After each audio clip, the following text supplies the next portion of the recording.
الله الرحمن الرحيم وما كنا لنهتدي لولا أن هدانا الله لقد جاءت رسل ربنا بالحق الصلاة والسلام على أشرف الأنبياء والمرسلين النبي المؤيد والرسول المسدد المحمود الأحمد المصطفى الأمجد أبي القاسم محمد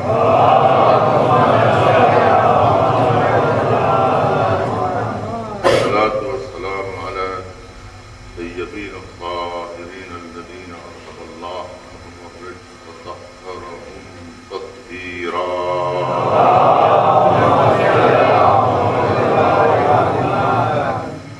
وأصحابه المنتجبين أما بعد قال الإمام الحسين عليه السلام لا يكمل العبد إلا باتباع الحق الواقع.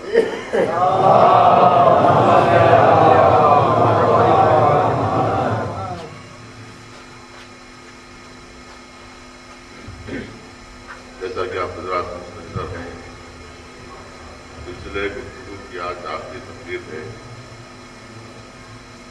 اس بات کا اعتراف کرتے ہوئے کہ گفتگو کا حق ادا نہیں ہو سکا ہے اور گفتگو کافی حد تک ناتمام ہے. اور جیسا کہ آپ حضرات جانتے ہیں کہ حدیث کا صرف ایک ہی حصہ بیان کیا گیا اور حدیث کی پوری تشریح نہیں ہو سکی اور جو دوسرا حصہ ہے اتباع حق. ہم جانتے تھے کہ ایک دو مجلسیں اتباع حق کے سلسلے میں ہوں لیکن وقت کی کمی کی وجہ سے گفتگو رہ گئی. انشاءاللہ کبھی حیات نہیں تو باقی حصہ پیش کیا جائے گا. فی الحال آج اگر نئی گفتگو شروع کی جائے اور تازہ گفتگو شروع کی جائے آخری مجلس میں تو احتمال یہی ہے کہ نئی بحث بھی ناتمام رہ جائے گی. لہذا بہتر یہی ہے کہ جو کچھ بیان کیا گیا ہے اسی کا خلاصہ آج پیش کر دیا جائے اور گفتگو کو ختم کر دیا جائے کیونکہ پھیلانے سے جب کوئی فائدہ نہیں رہا ہے. جو کمی ہو گئی تو ہو گئی. بہرحال خلاصہ مطلب یہی ہے جیسا کہ عرض کیا جا چکا ہے کہ عقل کو جہل کے مقابلے میں استعمال کیا گیا اور یہ بات طے ہو گئی ہے کہ جہالت ایک طرح کی گالی ہے. یعنی کوئی انسان اس بات کو پسند نہیں کرے گا کہ اپنے کو جاہل کہیں جاہل کہلائے کیونکہ جاہل کہنا کسی کو بھی جاہل اگر کہا جائے تو اس کے ناک پہ پھل آ جائیں گے اور وہ ناراض ہو جائے گا. کسی بھی شخص کو اگر آپ کہیں کہ تم جاہل ہو اس کا مطلب کیا ہوا کہ آپ اس شخص کو گالی دے رہے ہیں. جہالت گالی ہے. جاہل کہلانا در حقیقت جو ہے وہ اپنے آپ کی توہین کروانا. تو کوئی بندہ اس بات کو پسند نہیں کرتا تو چاہے وہ ان پڑھ صحیح کسی ان پڑھ کو آپ جاہل نہیں کہہ سکتے. یعنی جاہل وہ ہوتا ہے جو ہٹ دھرم ہوتا ہے. جاہل وہ ہوتا ہے جو ضدی ہوتا ہے. جاہل جو ہوتا ہے وہ اکڑنے والا ہوتا ہے. اور ان پڑھ آدمی اگر سیکھنا چاہتا ہے تو وہ جاہل نہیں ہے کیونکہ ہر پیدا ہونے والا بچہ جب پیدا ہوتا ہے تو لا تعلمون شیئا کا مصداق ہوتا ہے. وہ جب پیدا ہوتا ہے تو کچھ بھی نہیں جانتا ہوتا ہے. لہذا نہ جاننا عیب نہیں ہے.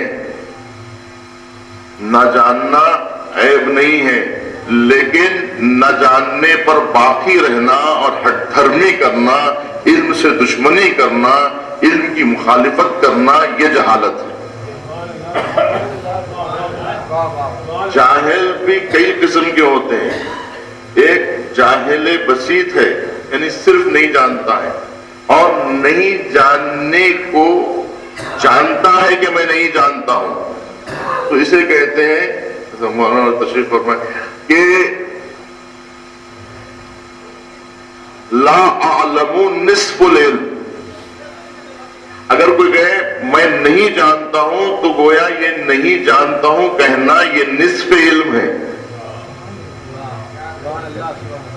اگر کوئی کہے کہ میں نہیں جانتا ہوں تو کم سے کم اتنا تو جانتا ہوں کہ میں نہیں جانتا ہوں،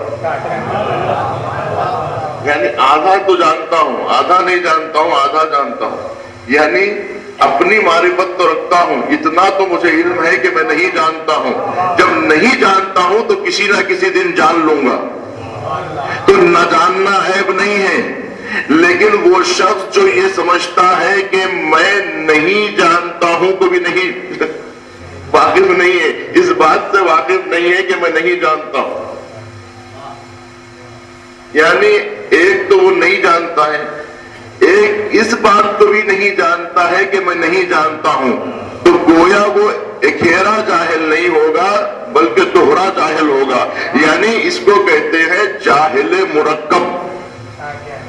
جاہل بسیط ہونا بری بات نہیں ہے، جاہل مرکب ہونا بری بات ہے. اس لیے کہ جو شخص یہ سمجھتا ہے کہ میں جانتا ہوں جبکہ وہ نہیں جانتا ہے، لہذا وہ کبھی بھی کسی سے دریافت نہیں کرے گا، اور اگر کوئی اسے بتائے تو وہ تسلیم نہیں کرے گا، اس لیے کہ وہ یہ سمجھتا ہے کہ میں جانتا ہوں. آنکس کے ندانت و ندانت کے ندانت در جہل مرکب تابت بے مانت. جو شخص نہیں جانتا ہے اور نہیں جاننے کو بھی نہیں جانتا ہے تو ایسا شخص تا ابد جاہل مرکب رہے گا. یہ شخص کبھی بھی علم نہیں حاصل کر سکتا ہے. علم حاصل کرنے کا کم سے کم مادہ تو ہونا چاہیے.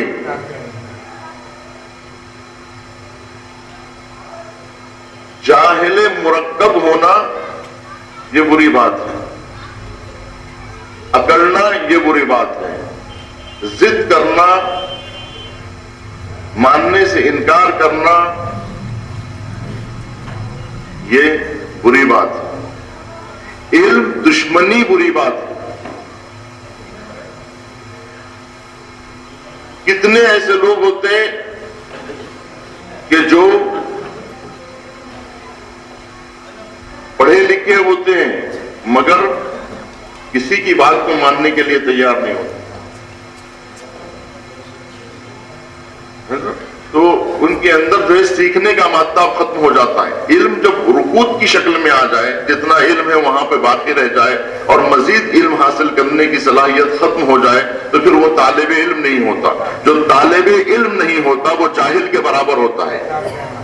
لہذا ہمیشہ انسان کو طالب علم بنا رہنا چاہیے. طلب علم ہمیشہ ہونا چاہیے، طلب علم سے مفر نہیں ہونا چاہیے. اگر کوئی شخص السلام علیکم سلوات پڑھے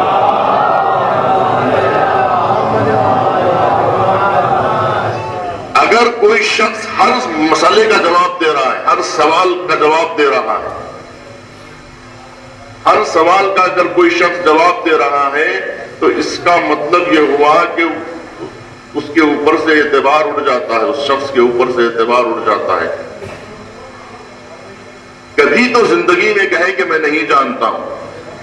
یہ ایک مرتبہ اگر وہ کہہ دے میں نہیں جانتا ہوں تو جتنے مسائل اس نے بتائے تھے اس کا اعتبار قائم ہو جاتا ہے. اس کا اعتبار قائم ہو جاتا ہے کہ اس نے جتنی باتیں بتائی تھی وہ درست ہے، کیونکہ جب نہیں جانتے ہیں تو کہہ دیا میں نہیں جانتا ہوں. اس کا مطلب یہ ہوا کہ جتنی باتیں بتائی تھی وہ صحیح بتائی تھی. اب ہر سوال کا اگر جواب دے رہا ہے تو اس کا مطلب یہ ہے کہ کوئی بھی شخص خطیب منبر سلونی تو نہیں ہوتا، اور کوئی ہر شخص تو علم لدنی کا مالک نہیں ہوتا. اس کو کہیں نہ کہیں یہ کہنا پڑے گا کہ میں نہیں جانتا ہوں. اور اگر کوئی شخص کبھی بھی یہ نہ کہے کہ میں نہیں جانتا ہوں تو اس کی کسی بھی بات کا اعتبار نہیں رکھنا چاہیے.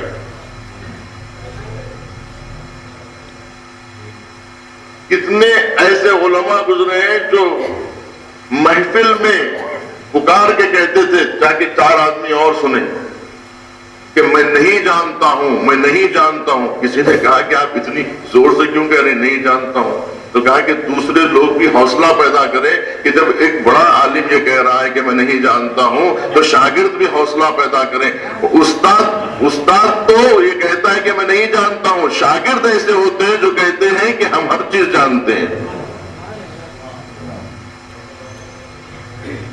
تو جہل بری چیز ہے، جاہل ہونا بری بات ہے. اور اس کے مقابلے یعنی جہالت ساری برائیوں کی جڑ ہے. جو ابھی تک کی جو گفتگو ہوئی اس کا نتیجہ یہ ہے کہ جہالت برائیوں کی جڑ ہے. لو سکت الجاہل لما اختلف الناس، سارے جھگڑے، ساری مشکلات، ساری پریشانیاں جہالت کی وجہ سے. اگر جاہل شخص خاموش ہو جائے تو اختلافات ختم ہو جائیں. سارے اختلافات جاہل کے درمیان میں آنے سے ہوتے ہیں. علم کے اظہار سے اختلاف نہیں ہوتا ہے، علم کا اظہار اختلافات کو ختم کر دیتا ہے. لیکن جہل جب درمیان میں آتا ہے تو اختلافات وجود میں آتے ہیں. اگر جاہل انسان کا رحم بس اتنا ہے کہ اگر وہ خاموش ہو جائے تو سمجھو اس نے معاشرے پر رحم کھایا ہے. اگر وہ بولے تو اس سے اختلاف ہوتا ہے، جہالت سے اختلاف ہوتا ہے. جہالت بہت بڑی بیماری ہے. لوگ ان پڑھ کو جاہل کہتے ہیں.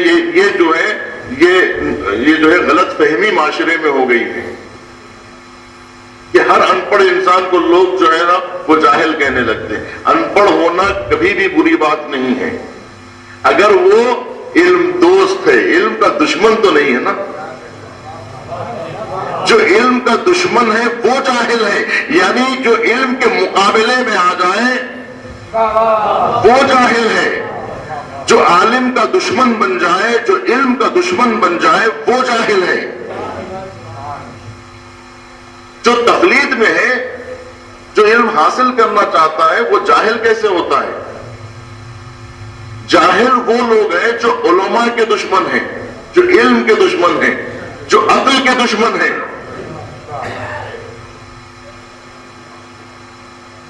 گفتگو کو سمیٹا جائے کہ اگر کوئی شخص عقل سے دشمنی کرتا ہے تو اس کا نقصان کس کو ہوتا ہے؟ اگر کوئی عقل کا دشمن ہو جائے، اگر کوئی عقل کا دشمن ہو جائے تو نقصان عقل کا ہوگا یا دشمنی کرنے والے کا نقصان ہوگا؟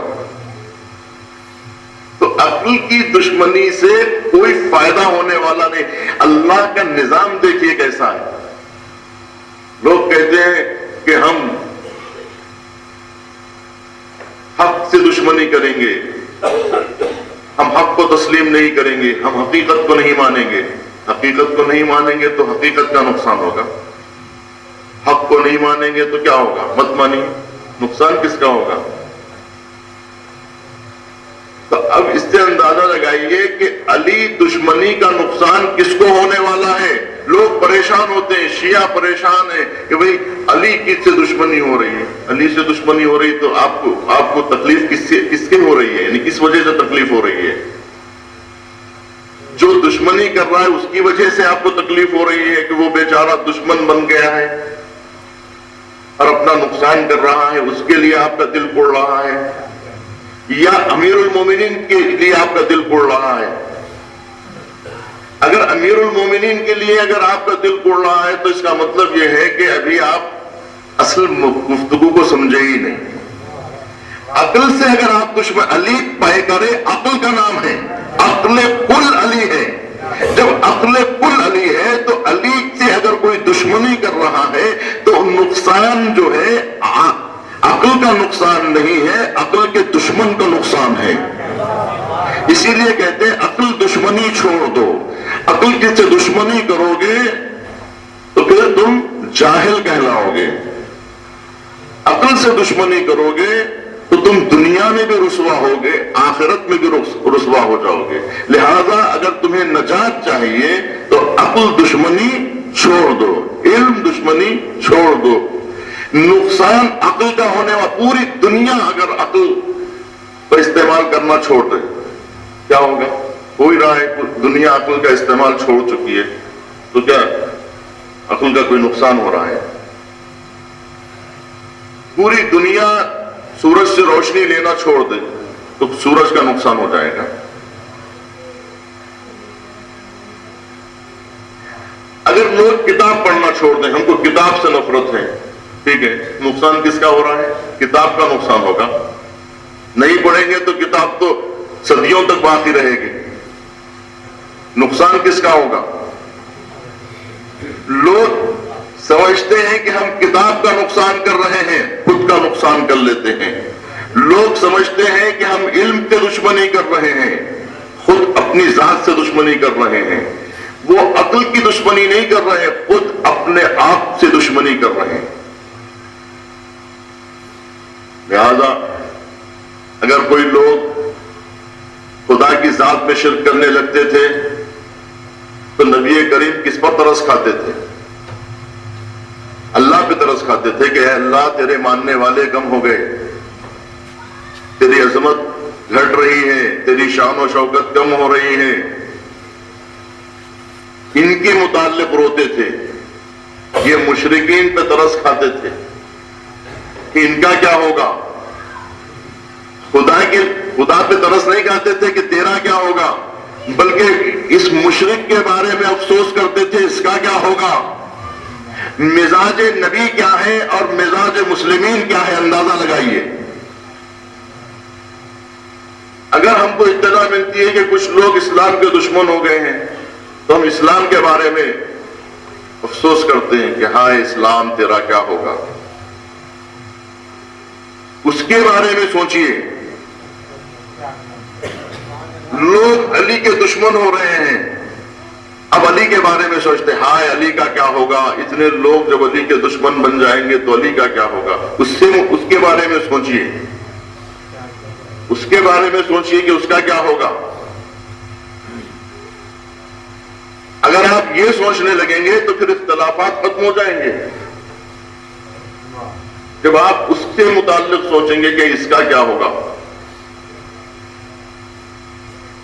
تو امیر المومنین کی معرفت جب انسان حاصل کرے گا تو ان سے دوستی کرے گا۔ دشمنی کون کرتا ہے؟ جو شخص ان کی معرفت نہیں رکھتا، جو ان کو پہچانتا نہیں ہے۔ جو پہچان لے گا، من عرفنی احبنی، جو مجھے پہچانے گا مجھ سے محبت کرے گا۔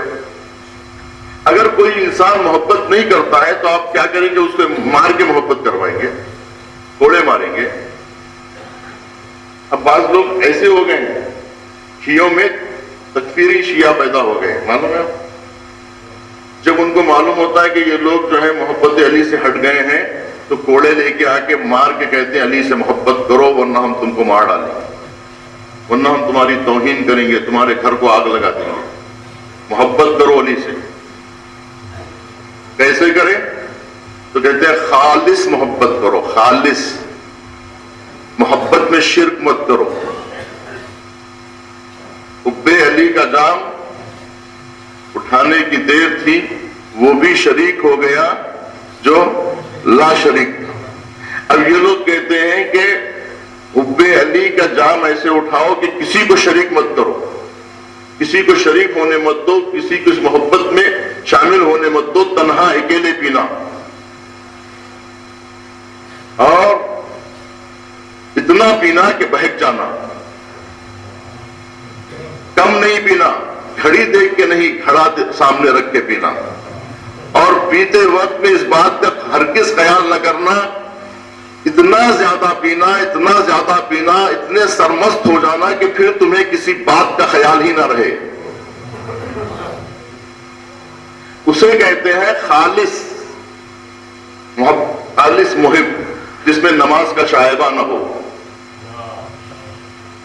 آپ سمجھ رہے ہیں کہ دشمن نے صرف صرف مسلمانوں کے ایک جتھے کو گمراہ کرنے کی کوشش کی ہے، دوسرے حصے کو چھوڑ دیا ہے. یعنی مسلمانوں کے دوسرے گروہ پر دشمن کی کوئی نظر نہیں ہے کہ ان لوگوں میں تکفیری بنایا یا نہیں بنایا. مسلمانوں میں کچھ مسلمانوں کو تکفیری مسلمان بنایا یا نہیں بنایا. تکفیری مسلمان تو آپ سمجھ رہے ہیں آج کی اصطلاح میں دوسروں کو کافر کہنا، دوسروں پر کفر کا الزام لگانا، اپنے کو صاحب ایمان کہہ کے دوسروں کو کافر کہنا، اپنے کو مومن سمجھنا، دوسرے کو کافر کہنا. تو ہم شیعوں کے یہاں افسوس کی بات یہ ہے کہ تکفیری شیعہ پیدا ہو گئے.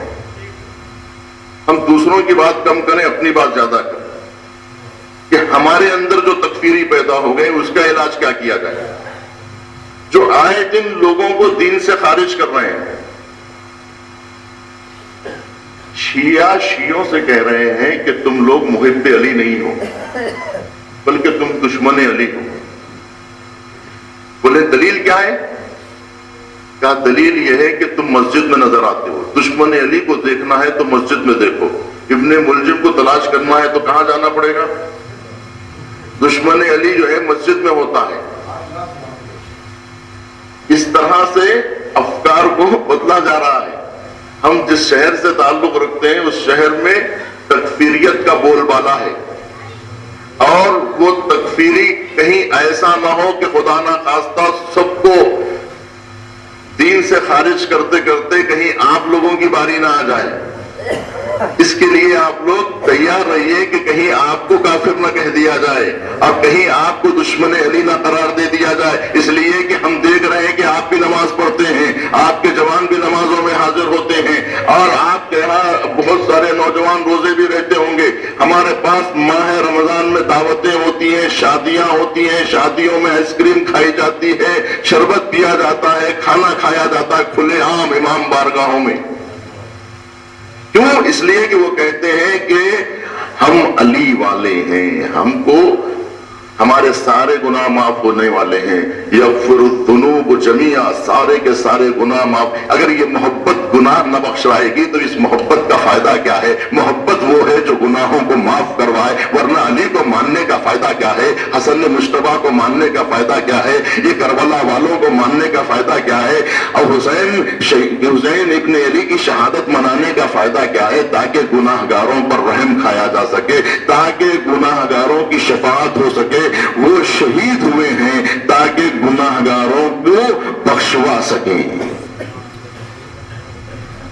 جو جناب عیسیٰ کے متعلق جیسا کہ عیسائیوں کا تاثر ہے، وہ صلیب پہ چڑھ گئے امت کو بخشوانے کے لیے، بخشش امت کے واسطے. یہ سب کچھ قبول ہے ہمیں بخشش امت کے واسطے. یعنی ہم یہ سب کچھ جو درد سہ رہے ہیں، یہ جو تیر کھا رہے ہیں، یہ جو نیزے کھا رہے ہیں، یہ جو گھاؤ برداشت کر رہے ہیں، یہ سب کچھ قبول ہے ہمیں امت کے واسطے، بخشش امت کے واسطے. ہم امت کو بخشوانا چاہتے ہیں کہ خود پیاسے رہ کر ان کو پانی پلانا چاہتے ہیں، خود بھوکے رہ کر ان کو کھانا کھلانا چاہتے ہیں، خود نجات حاصل کر کے خود جو ہے شہید ہو کر انہیں نجات عطا کرنا چاہتے ہیں. تو پھر ہم نجات یافتہ لوگ ہیں. ہم کو جہنم کی آگ اثر نہیں پہنچا سکتی. ہم چاہے جو کچھ کر لیں، قبر کے اندر قبر کے باہر سب کچھ کر لو، قبر کے اندر علی علی.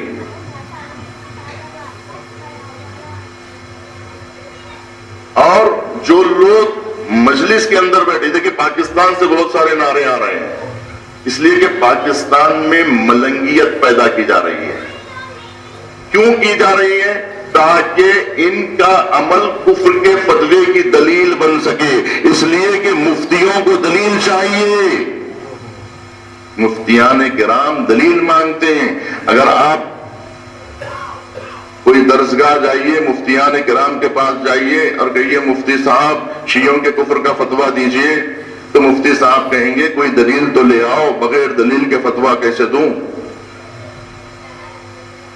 چاہے آپ دیوبند شریف جائیے، چاہے آپ ندوہ جائیے، کہیں بھی جائیے، بغیر دلیل کے نہ ندوہ فتوا دیتا ہے نہ دیوبند فتوا دیتا ہے، کچھ نہ کچھ جھوٹی سے جھوٹی دلیل، کوئی بھی دلیل لے آؤ، کم سے کم اتنا شیعوں سے کہلوا لو کہ ہمارا 40 پارے کا قرآن ہے،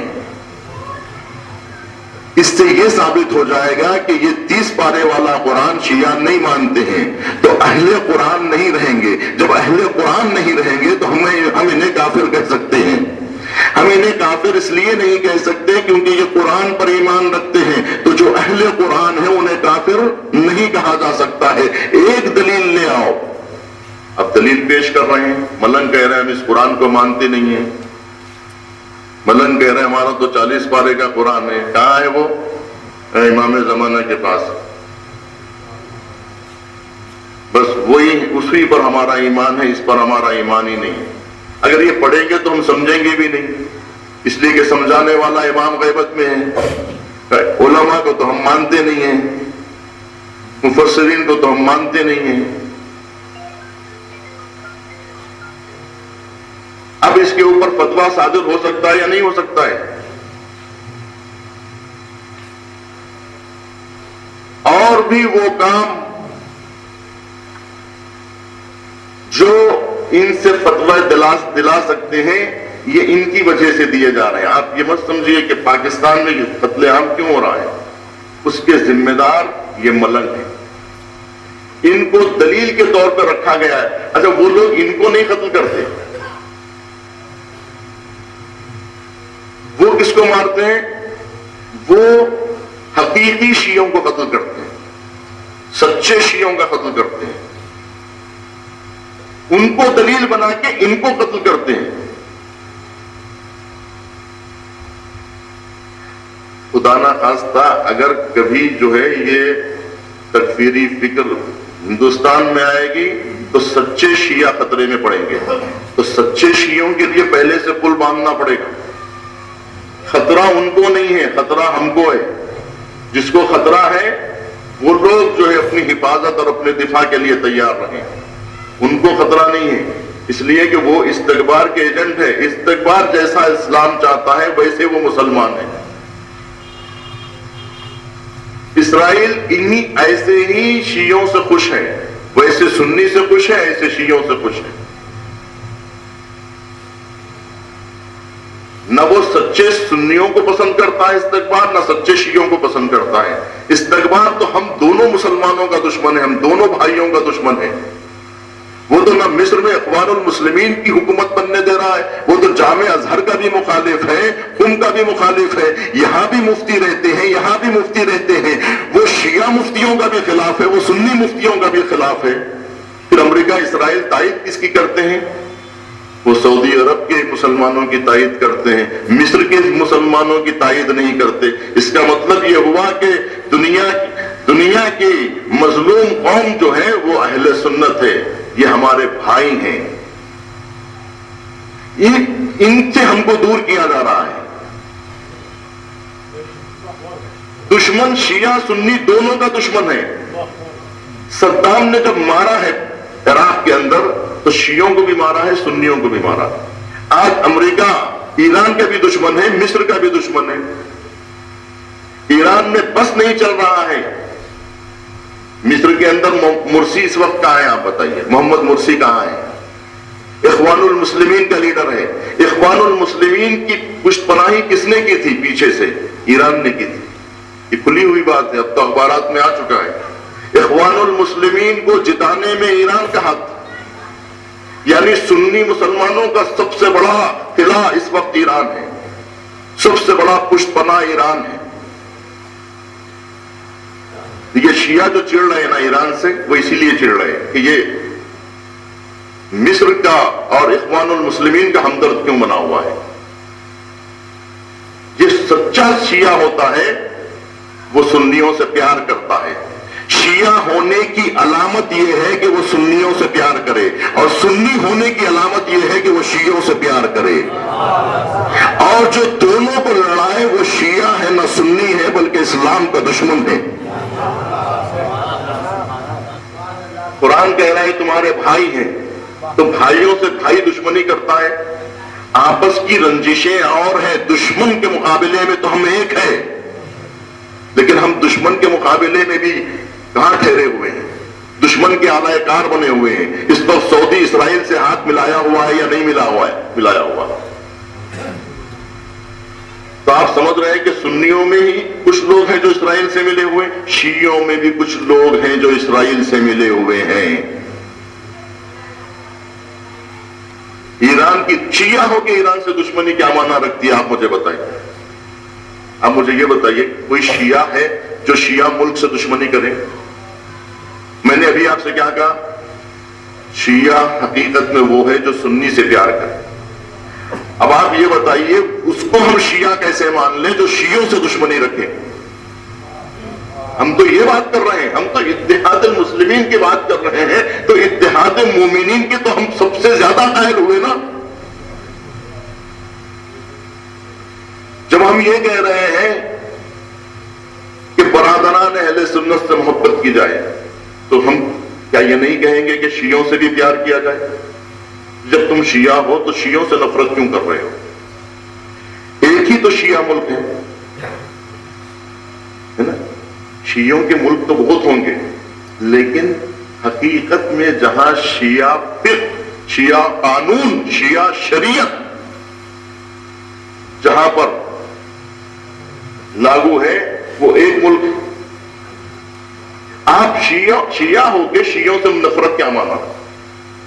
شیعہ ہے مگر حزب اللہ سے چڑھتے ہیں، کیونکہ انہیں ایسا معلوم ہوتا ہے کہ حزب اللہ انہیں منہ چڑھا رہے ہیں۔ کیوں؟ اس لیے کہ یہ حزب اللہ جیسے نہ بن سکے۔ جب یہ آئینے میں اپنی صورت دیکھتے ہیں تو انہیں حزب اللہ سے نفرت ہو جاتی ہے، کہتے ہیں ہم بھی شیعہ وہ بھی شیعہ۔ یہ یا تو یہ ماننا پڑے گا کہ وہ کہاں اور ہم کہاں، یہ حقیقت ہے، مگر حقیقت تو کون ماننا چاہے گا؟ لوگ آئینہ توڑ دیتے ہیں، اپنی صورت درست نہیں کرتے، آئینہ پھوڑ دیتے ہیں۔ آئینہ پھوڑنے سے کیا ہوگا؟ ایران تمہارے لیے آئینہ ہے، اس آئینے میں تمہاری تصویر جو ہے وہ بہت گندی نظر آ رہی ہے۔ جب تم اپنے کو شیعہ کہتے ہو اور وہ شیعوں کو دیکھتے ہو جو دعائیں عرفہ میں پورے کا پورا حرم بھر جاتا ہے، صحن بھر جاتے ہیں، دعائیں مناجاتیں، شب عاشور جب آپ جائیں تو پھر شب عاشور سوائے مناجاتوں کی آوازوں کی کچھ نہیں آتی، لوگ پوری رات عبادتیں کرتے ہیں، اعمال مناجاتوں کا سلسلہ۔ یہ شیعوں کو جب تم دیکھتے ہو تو تمہارا چہرہ بگڑا ہوا معلوم ہوتا ہے۔ تم سڑکوں پر ہنسی مذاق کرتے ہوئے، دل لگیاں کرتے ہوئے، ایک دوسرے سے مذاق کرتے ہوئے، ایک دوسرے سے لڑتے جھگڑتے ہوئے، ایک دوسرے کے خلاف آوازیں کستے ہوئے، انجمنوں سے سفارہ ہوتے ہوئے، ایک دوسرے پر مسابقت کرتے ہوئے، اپنی آواز کا جادو دکھانے والے، اپنا کرتب دکھانے والے، اپنی جو ہے واہواہیں حصول کرنے والے۔ شب عاشور تو تمہاری مجلسیں واہواہوں سے گونج جاتی ہے، تمہارے اندر شور مچتا ہے، تم ہنستے ہو، کھلکھلاتے ہو۔ یہ تم شیعہ ہو۔ ایک وہ شیعہ ہے جو عبادتوں میں رات بسر کر رہے ہیں، وہ کربلا سے قریب ہے یا تم کربلا سے قریب ہو؟ جب وہ کربلا والے نظر آتے ہیں تو تم ان سے چڑھنے لگتے ہو۔ اب آپ دیکھیے، یہ جو اپنے آپ کو اخباری کہہ رہے ہیں، یہ اپنے آپ کو جو ملنگ کہہ رہے ہیں، یہ ایران کے دشمن ہیں۔ ان کو ایرانی انقلاب کے بعد اگر تم کو ملنگ بننا تھا تو 1979 سے پہلے بن جانا چاہیے تھا، 1979 سے پہلے اخباری ہو جانا چاہیے تھا۔ اگر تم یہ کہتے ہو کہ اخباریت ایک پرانا مسلک ہے تو 1979 سے پہلے تم کہاں سو رہے تھے؟ مذہب اس وقت کیوں یاد نہیں آیا؟ انقلاب اسلامی سے پہلے مذہب کیوں نہیں یاد آیا؟ اخباریت کیوں یاد نہیں آئی؟ یہ انقلاب کے بعد کیوں ہوا؟ انقلاب کے بعد اتنا بڑا تحول کیسے ایجاد ہوا کہ شیعہ فرقوں میں بڑھ گئے؟ کوئی ملنگ بن گیا، کوئی اخباری بن گیا، کوئی دین کا دشمن بن گیا۔ ماہ مبارک رمضان کی توہین کرنے سے اس کیا نتیجہ نہیں؟ اخباری ہونے کی یہ علامت ہے، علی والے ہونے کی علامت یہ ہے کہ ماہ رمضان کا مذاق اڑایا جائے؟ کیا اخباری ہونے کا مطلب یہ ہے کہ نماز سے جو ہے لوگوں کو، نوجوانوں کو نمازوں سے دور کیا جائے؟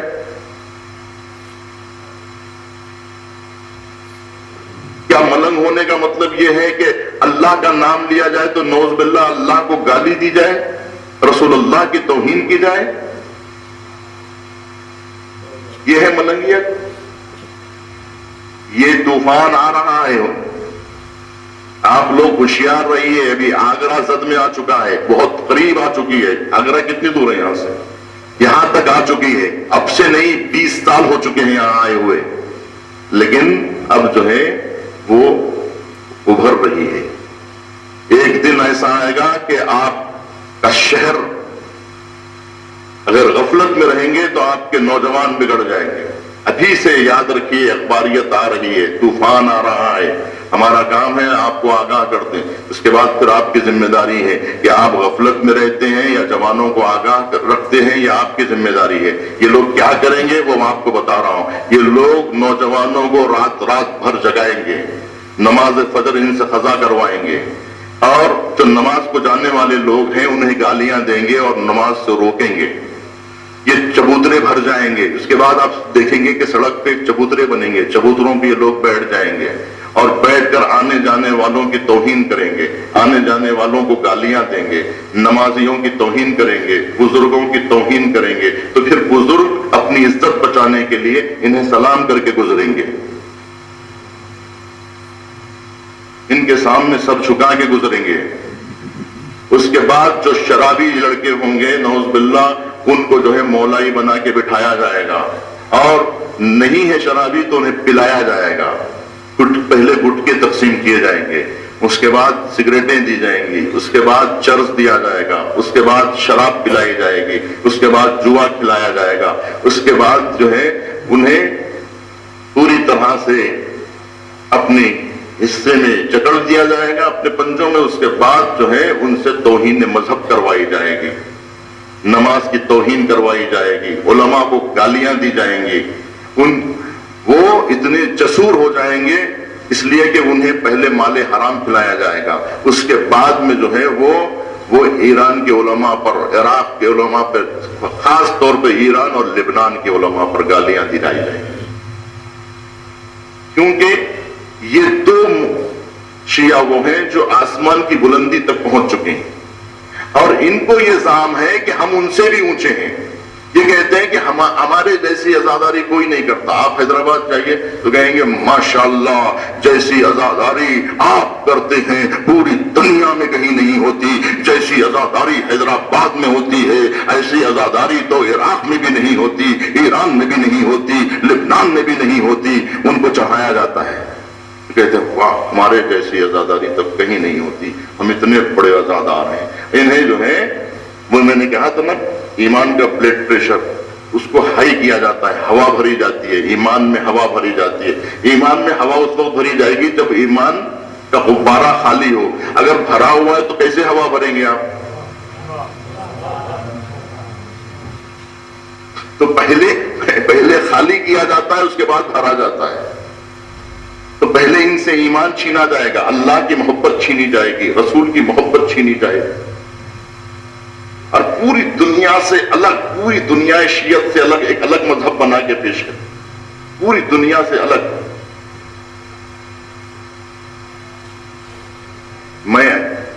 میرے سینے میں وہ باتیں ہیں جیسا کہ امیر المومنین نے کہا ہے کہ اگر میں اسے بیان کر دوں گا تو تم ایسے تڑپو گے جیسے گہرے کنویں میں رسیاں تھر تھراتی ہیں۔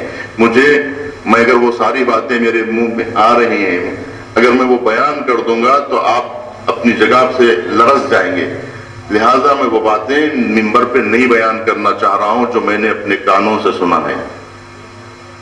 جو کچھ میں دیکھ رہا ہوں وہ میں بیان نہیں کر سکتا، اس لیے کہ آپ کو میں مومن سمجھتا ہوں، اور مومن جو ہوتے ہیں وہ لرز جاتے ہیں اور وہ برداشت نہیں کر سکتے۔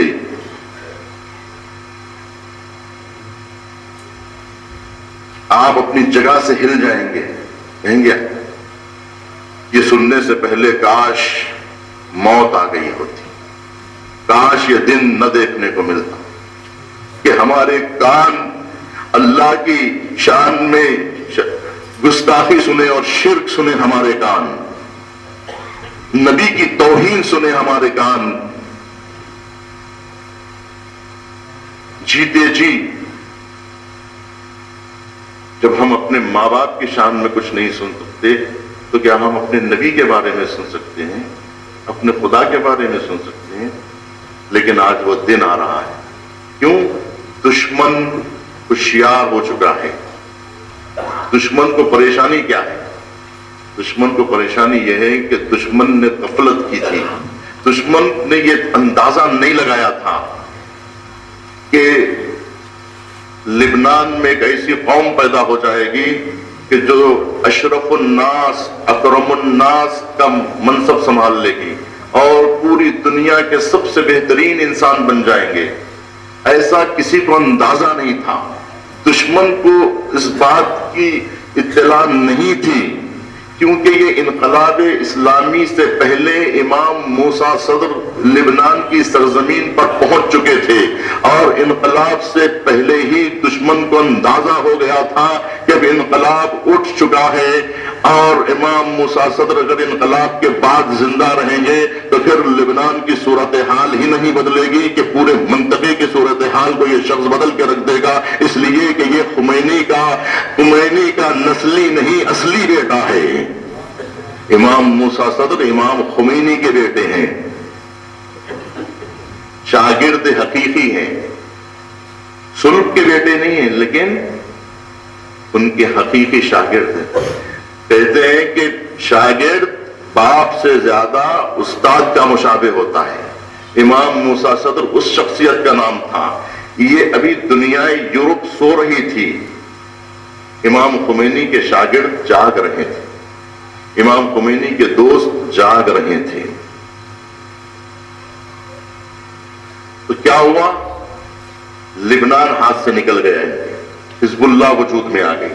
اب یہ نہیں چاہ رہے ہیں کہ کوئی نئی حزب اللہ مسلمانوں میں بنے، ہندوستان میں پھر کوئی ایران سے متاثر ہو کہ کوئی حزب اللہ وجود میں نہ آئے. خمینی کی محبت انسان کو سچا مسلمان بنا دیتی ہے. علم کرتا ہے زمانے میں خمینی پیدا، جہل انسان کو صدام بنا دیتا ہے. پوری دنیا نے دیکھ لیا، آج تو 36 سال ہو گئے، دیکھ لیا کہ امام خمینی کا نام کو دنیا گرا نہ سکی، نیچا نہ کر سکی. تو اب یہ کیا کر رہے ہیں کہ کوئی ان کا چاہنے والا پیدا نہ ہو، وہ فکر کہیں اور جگہ پر پنپ نہ سکے، اس کے لیے پل باندھے جا رہے ہیں.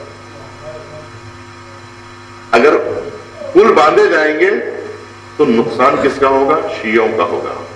لیکن یاد رکھیے، سنی ایران سے قریب ہو کے شیعہ بن جائیں گے، یہ شیعہ مر جائیں گے. میں کوئی جو ہے آپ کی توہین نہیں کر رہا ہوں، میں جو سچائی ہے وہ بول رہا ہوں. اگر آپ نہیں مانیں گے تو آپ کا نقصان ہوگا. ایک نئی قوم پیدا ہوگی، وہ نئی قوم پیدا ہو چکی ہے، ہو رہی ہے. یہ شیعہ ایران سے دور ہو کے، اسلام سے دور ہو کے مر جائیں گے، لیکن نائجیریا کے سنی ایران کی محبت میں شیعہ بن جائیں گے، اور وہ جو شیعہ ہوں گے وہ ایک نئی قوم پیدا ہوگی، افریقہ کے جنگلوں میں پیدا ہوگی. اس لیے کہ تشیع مر نہیں سکتا ہے. تم اگر تشیع سے دشمنی کرو گے تو کوئی اور دوست بن جائے گا، کوئی اور دوست بن جائے گا. آج جائیے چائنا چلے جائیے، انڈونیشیا چلے جائیے، ملیشیا چلے جائیے، آج جو ہے مصر چلے جائیے، تونسیا چلے جائیے، کہیں پر بھی چلے جائیے. سچا مسلمان سچائی کی طرف آ رہا ہے، چاہے وہ کسی بھی آغوش کا پروردہ کیوں نہ ہو. لیکن یہ لوگ بھٹک جائیں گے اگر نہیں سمجھیں گے. نہ سمجھو گے تو مٹ جاؤ گے دوستاں، تمہاری داستان تک بھی نہ ہوگی داستانوں میں. اگر ابھی ہم نہیں سمجھیں گے تو پھر ہم مٹ جائیں گے. اس لیے کہ احیاء تشیع ہوا ہے، شیعت زندہ ہوئی ہے. ہم جو ہیں وہ رسومات والے ہیں، ہمارے اندر حقیقتیں مرتی گئی ہیں، خرافات حقیقتوں کی جگہ لے چکی ہے، ہمارے پاس رسمیں حقائق کی جگہ لے چکی ہیں. ہم خاندانی ہیں، اصلی نہیں ہے، نسلی ہے، اصلی نہیں ہے. اور دوسرے لوگ نسلی نہیں ہوں گے مگر وہ اصلی بنتے جا رہے ہیں،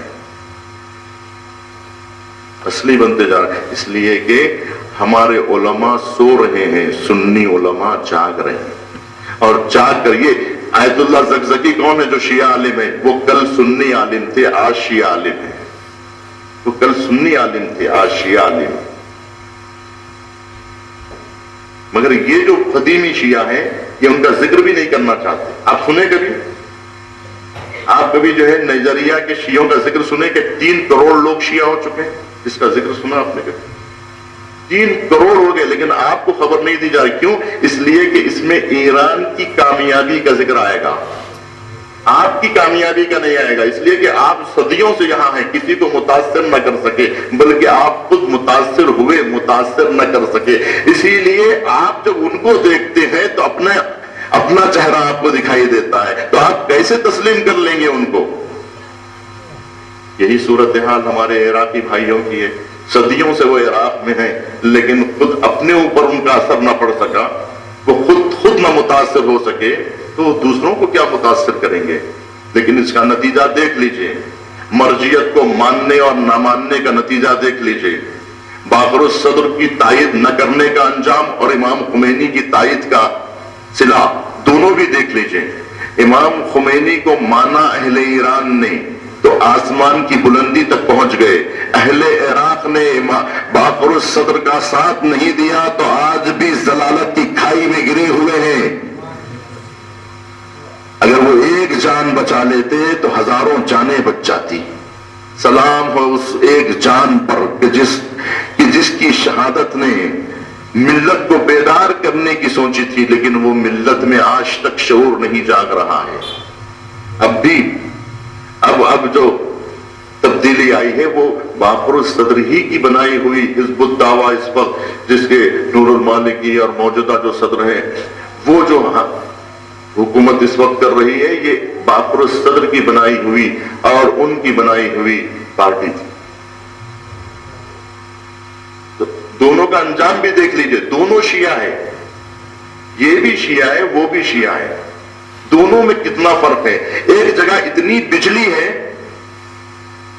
کہ جو 15 سے 20 ملکوں کو بجلی بیچی گئی، اتنی انرجی ہے کہ دوسرے ملکوں کو بیچی جا رہی ہے۔ سوچنے کی بات ہے نا، کبھی آپ سوچیں، ایک ملک ایسا ہے کہ جہاں انرجی اتنی زیادہ ہے کہ ملک پورا روشنی میں نہایا ہوا ہے، پوری رات۔ ہندوستان میں آپ کو کتنی سڑکیں ایسی ملیں گی کہ جو سنسان ہیں، اندھیرے میں۔ ابھی آپ پٹنہ چلے جائیے، 8 گھنٹے سے زیادہ لائٹ نہیں ملے گی آپ۔ ہندوستان میں کتنی ایسی سڑکیں ہیں جو اندھیرے میں ڈوبی ہوئی ہیں۔ اتنا بڑا ملک ہے، اندھیرے میں ڈوبا ہوا ہے۔ ایران آپ چلے جائیے، 24 گھنٹے آپ کو لائٹ ملے گی، ایک لہجے کے لیے بھی بجلی نہیں جائے گی۔ ایک ملک تو روشنی میں نہایا ہوا ہے، دوسرا ملک جو اس کا پڑوسی ہے عراق، کہ جس کے پاس پٹرول کا خزانہ ہے، پٹرول کا خزانہ۔ ایران کے پاس پٹرول نہیں ہے، ایران کے پاس بہت کم پٹرولیم الگ چیز ہے، پٹرول الگ چیز ہے نا۔ پٹرول نہیں ہے ایران کے پاس، اتنا ہی پٹرول ہے جتنا اس کے ملک کے لیے کافی ہے۔ گیس ہے، پٹرول نہیں ہے۔ عراق کے پاس پٹرول ہے، گیس کم ہے، پٹرول زیادہ ہے، اور قیمت دوگنا ہوتی ہے پٹرول کی، اور عام پٹرول نہیں ہے عراق کے پاس، جیسا کویت کے پاس ہے ویسا ہے، پیور پٹرول ہے، خام تیل نہیں ہے، خالص پٹرول ہے۔ اگر اس کا پیسہ صحیح معنوں میں اگر اس ملک کو قائم کیا جائے گا تو دنیا کا سب سے بڑی کرنسی عراق کی ہوگی، تھی کویت سے بڑی کرنسی عراق کی ہوگی، لیکن نہیں سمجھنے کی وجہ سے۔ میں جو کہہ رہا ہوں نا، قوم لا یعقلون، قوم لا یعقلون۔ دولت ہونا بڑی بات نہیں ہے، دولت کا شعور ہونا ضروری ہے۔ دولت کے اوپر بیٹھی ہوئی قوم بھیک مانگ رہی ہے، جن کی زمین کے نیچے سونے کا خزانہ ہے، وہ سونے کے اوپر جو ہے برہنہ سو رہے ہیں، بھوکے سو رہے ہیں، سونا سرانے رکھ کے سو رہے ہیں، سونے کے اوپر سے چل رہے ہیں۔ عراق کی وہ قوم ہے جو سونا کھندل رہی ہے اور خود برہنہ ہے، خود بھوکی ہے، پیاسی ہے، بھیک مانگ رہی ہے۔ کس وجہ سے؟ وہی جو میں کہہ رہا تھا کہ شعور نہیں ہونے کی وجہ سے. قوم لا یعقلون، عقل کے دشمن ہے یہ عقل کے دشمن ہے. کوئی عقل کی بات کرتا ہے تو اس کی مخالفت ہوتی ہے. کیوں؟ اس لیے کہ جہل عقل کا سب سے بڑا دشمن ہے. جہالت سب سے بڑی دشمنی ہے. وہ کہتے ہیں کہ نہیں ہم جاہل رہیں گے، خود چاہ رہے ہیں کہ جاہل رہیں. اگر وہ لوگ ایک عالم کا ساتھ دیتے، ایک مرجع وقت کا ساتھ دیتے، تو آج ان کی حالت بھی ایران جیسی نہیں ہوتی. کیا امام باقر الصدر نہیں اٹھے تھے عراق میں؟ جیسا امام موسیٰ صدر لبنان میں جا کر مسلمانوں کا شعور جگایا انہوں نے، تو باقر الصدر بھی تو وہی چاہتے تھے. موسیٰ صدر کا لبنان کے لوگوں نے ساتھ دیا، آج دیکھیے کہاں پہنچ گئے. امام خمینی کا ان کی قوم نے ساتھ دیا، وہ کہاں پہنچ گئے. لیکن عراق کا حشر کیا ہوا؟ یہاں باقر الصدر کا ساتھ نہ دینے کی وجہ سے انہیں پنشمنٹ مل رہا ہے. آپ لوگ کیوں اچھے ہیں؟ نارتھ اور ساؤتھ میں کیا فرق ہے؟ ساؤتھ انڈیا اور نارتھ انڈیا میں کیا فرق ہے؟ نارتھ انڈیا کے لوگ علماء کا احترام کرتے ہیں اور ساؤتھ انڈیا کے لوگ علماء کو گالیاں دیتے ہیں. تو دونوں میں آپ، جبکہ وہاں پر مادیت یہاں سے زیادہ ہے، اس کے باوجود بھی وہاں دین نہیں ملے گا. کیوں دین سلب ہو گیا؟ اس لیے کہ علماء کی توہین کرنے کی وجہ سے. وہاں علماء پر پابندی تھی کہ یہ عالم یہ نہیں آ سکتے، فلاں مفسر قرآن نہیں آ سکتے، فلاں عالم نہیں آ سکتے. نارتھ انڈیا کے علماء کا آنا بند تھا سوائے چند ذاکرین کے، کہ انہی کو آنے دیا جاتا تھا. باقی دوسرے لوگوں کو آنے ہی نہیں دیا جاتا تھا. کیوں؟ اس لیے کہ ان کی مجلس پسند نہیں آتی.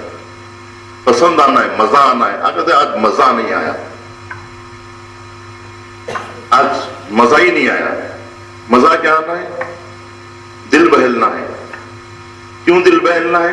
اس لیے کہ محرم ہے. محرم میں ٹی وی نہیں دیکھ سکتے، اس لیے کہ جو ہے پکچر نہیں دیکھ سکتے، تھیٹر نہیں جا سکتے، تو کیا کریں؟ گانے نہیں سن سکتے. آج نوحے میں مزہ نہیں آیا، اس لیے کہ جو ہے گانا تو سن نہیں سکتے، نوحے میں مزہ نہیں آ رہا ہے، تو کیا کریں؟ فلم دیکھ نہیں سکتے، مجلس میں مزہ نہیں آ رہا ہے، تو یہاں بھی ڈرامہ نہیں، وہاں بھی ڈرامہ نہیں، تو جئیں گے کیسے؟ اس لیے آپ دیکھ رہے ہیں کہ نوحے ایسے آ رہے ہیں جو گانوں کی صورت میں، اس لیے کہ جو کارخانوں میں کام کر رہے ہیں روز گانے سنتے تھے، محرم میں گانے نہیں تو نوحے چاہیے. تو ویسے نوحے چاہیے جو گانوں کی جگہ پر ہو. ڈرامہ نہیں دیکھ سکتے تو ایسی مجلس پڑھیں جو ڈراموں کی شکل میں ہو، بندروں کی صورتیں بنا کے پیش کریں، اور اس طرح سے آپ کو ورغلائے کہ کوئی زمین پہ بیٹھا نہ رہے، اڑے سب لوگ ہواؤں میں. تو کیوں؟ اس لیے کہ مزہ نہیں آ رہا ہے. تم مزے کے لیے، یہ سب دل لگی کے لیے ہے، تم مزہ آئے. اگر مزہ نہیں آئے گا تو شیعوں میں کیا خصوصیت ہے بھائی؟ اہل سنت واز میں نہیں آتے، پتہ ہے آپ کو؟ نماز میں تو آتے ہیں، واز میں نہیں آتے. کیوں نہیں آتے؟ اس لیے کہ واز میں نصیحت کی جاتی ہے. تو کون ایسے ہیں جو نصیحت سنے گا؟ سب تو مزہ چاہتے ہیں. سنی ہو کہ شیعہ، انسان تو ہے نا سب کے سب. لیکن کیا بات ہے کہ شیعہ مجلسوں میں آتے ہیں، سنی واز میں نہیں جاتے. کیوں نہیں جاتے بھائی؟ اس لیے نہیں جاتے کہ واز میں سر جھکا کے بیٹھنا پڑتا ہے. ٹوپی پہن کے سر جھکا کے بیٹھتے ہیں، چاہے عالم کتنا ہی مذاق کیوں نہ کرے. وہ لوگ جو ہیں ان کے ساتھ مذاق نہیں کرتے. وہ لطیفہ بھی سنائیں تو سر جھکا کے سنتے ہیں. کیوں؟ اس لیے کہ ممبر سے لطیفہ سنایا جا رہا ہے. یہ ادب ہے، یہ احترام ہے. اگر احترام سیکھنا ہے تو اہل سنت سے سیکھو. واز کا احترام، مجلس کا احترام اگر سیکھنا ہو تو ان سے سیکھو. اور نماز کا احترام اگر سیکھنا ہے تو میں سنیوں سے کہوں گا کہ شیعوں سے سیکھو. نماز کا احترام سنیوں کے پاس نہیں. اس لیے کہ جس چیز کی آپ زیادتی کر دیں گے اور جاہلوں کے ہاتھ میں دین دے دیں گے تو وہ جو چاہے، جیسا چاہے ویسا کریں گے. اب دیکھیں شب قدر میں کتنا مزہ لیتی ہیں. اور جو ہے مسجدوں میں بہت مزہ لیتے ہیں، اور نماز جس کے پیچھے چاہے اس کے پیچھے پڑھ لیتے ہیں۔ نماز کی کوئی اہمیت اس قدر نہیں ہے، یعنی نماز پڑھتے زیادہ ہیں، احترام اتنا نہیں ہے۔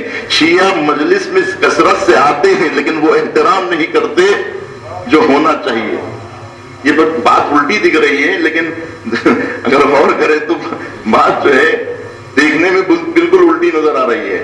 آپ کہیں گے یہ کون سی نئی بات، ابھی بچپن سے ہم سنتے آئے ہیں کہ جو ہے وہ سنی نماز کا احترام کرتے ہیں، شیعہ جو ہے وہ مجلسوں کا احترام زیادہ کرتے ہیں۔ نہیں، احترام نہیں کرتے، آتے ضرور ہیں، احترام نہیں کرتے۔ اور شیعہ نماز کا اتنا احترام کرتے ہیں کہ وہاں جانا نہیں چاہتے، اس قدر محترم سمجھتے ہیں، اتنا احترام کرتے ہیں، کہتے ہیں آئیے نماز کے لیے، تو کہتے ہیں چھینٹے اڑے ہوئے ہیں، پاک نہیں ہے۔ پاک صاف جب ہوں گے، جب غسل کریں گے اور بہت ہی پوری توجہ کے ساتھ جب غسل کریں گے، جب وضو کریں گے طہارت کے ساتھ، نماز ایسے تھوڑی ہوتی ہے جو چاہے نماز پڑھ لے جیسے سعودی میں نماز ہوتی ہے۔ تو ابھی کوئی لطیفہ سنا رہے تھے کہ کسی متوع نے ہندو سے کہا کہ نماز پڑھو، تو اس نے کہا انا ہندو، تو کہا بادل ہندو، اول صلاح بادل ہندو، پہلے نماز پڑھو اس کے بعد ہندو ہندو سب بات کی بات ہے، پہلے نماز، اول صلاح بادل ہندو۔ تو وہ کہتے کسی بھی حالت میں ہو نماز پڑھ لو، تو کر کے ہمارے کتنے لوگ بغیر وضو کے نماز پڑھتے، معلوم سعودی عرب میں آپ لوگ بھی پڑھے ہوں گے شاید اگر گئے ہوں تو، کیونکہ ڈنڈے کے دور پہ آدمی کیا نہیں کرتا، نماز پڑھو تو کھڑے ہو جاتے سیدھے صف میں، بغیر وضو کرے ٹھہر جاتے، کہتے ہیں بعد میں پڑھ لیں گے، پہلے ٹھہر تو جاؤ، جان تو بچاؤ، اس کے بعد جان بچانا واجب ہے کہ نماز پڑھنا واجب ہے؟ پہلے نماز، جان بچاؤ، پہلے ڈنڈا لے کے پھرتے رہتے، خود نماز نہیں پڑھتے۔ جب نماز کے ٹائم پہ یہ ڈنڈا لے کے گھوم رہے تو نماز تو نہیں پڑھ رہے ہیں، لیکن یہ نوکری کر رہے ہیں، یہ ایسے مسلمان ہیں۔ تو مطلب یہ کہ اب آپ کیسے مسلمان ہیں؟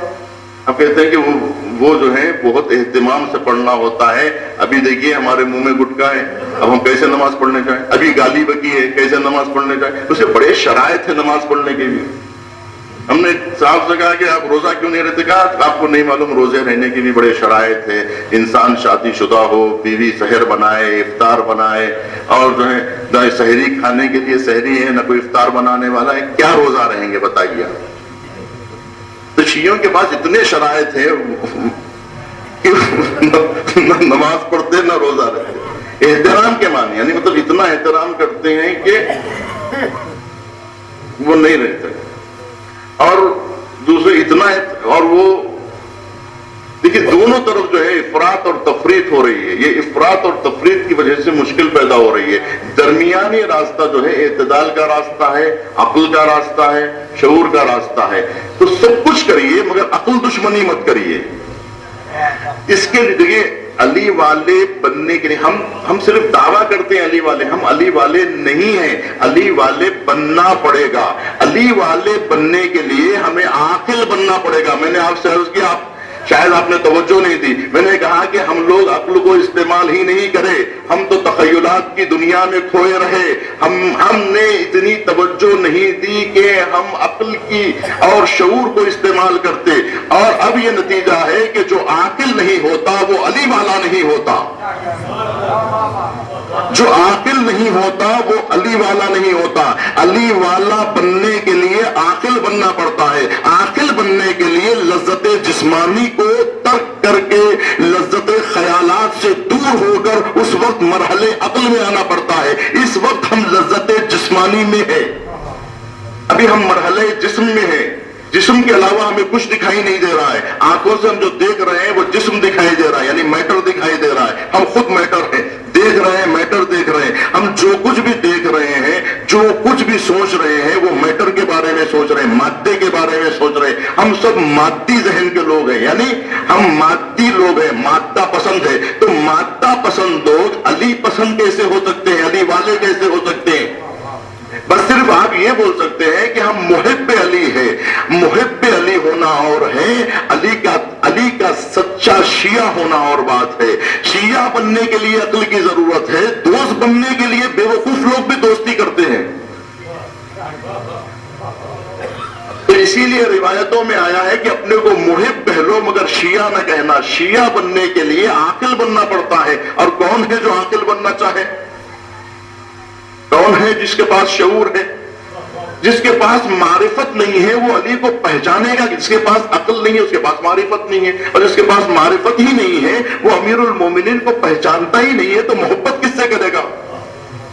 اب جس سے محبت کر رہا ہے نا وہ واقعی آپ جان لیجئے کہ آپ جس سے محبت کر رہے ہیں وہ ایک تخیلاتی علی سے محبت کر رہے ہیں جو شاعری میں سنتے ہیں آپ. خطیبوں کی زبان سے جو علی، خطیبوں نے جو آپ کو علی دکھایا ہے نا اس علی سے آپ محبت کرتے ہیں. شعراء نے جو علی آپ کو بنا کے پیش کیا آپ اس سے محبت کرتے ہیں. آپ نے اصلی علی کو دیکھا ہی نہیں ہے. جس سے آپ محبت کرتے ہیں اتفاق یہ ہے کہ شاید وہ علی نہ ہو، اور جو حقیقی علی ہے شاید آپ اس سے محبت نہ کرتے ہو، اس لیے کہ اصلی علی کی تو آپ معرفت نہیں رکھتے. جس کو جانتے ہیں وہ علی اور ہے، جس کو نہیں جانتے ہیں وہ علی اور ہے. ہم علی ابن ابی طالب کی کیا معرفت کا دعویٰ کر سکتے ہیں کہ ہم واقعی سچے علی کو مانتے ہیں؟ سچے علی کو ماننے کے لیے سچی معرفت چاہیے. اگر میں پوچھوں کہ علی کیسے ہے، علی کون ہے، علی کون ہے، تو آپ جو ہے شعر پڑھیں گے. علی کون ہے تو کہیں گے سطر سطر ورق ورق، عمل عمل سبق سبق، نشان جاد نسق، نظام دان ہر طبق، پرت پرت رمق رمق، قرار آور خلق، نگار لال و شفق. علی علی علی علی، رہے یہ نام ورد لب تمام عمر روز شب. علی علی علی علی، جمال جلوہ قدم، جلال سرور امم، رئیس کرسی و قلم، امیر گلشن ارم، نگاہ حق میں ذی حشم، نبی کے گھر میں محترم، سبیل رحمت و کرم. علی علی علی علی علی علی. صلوات پڑھیں.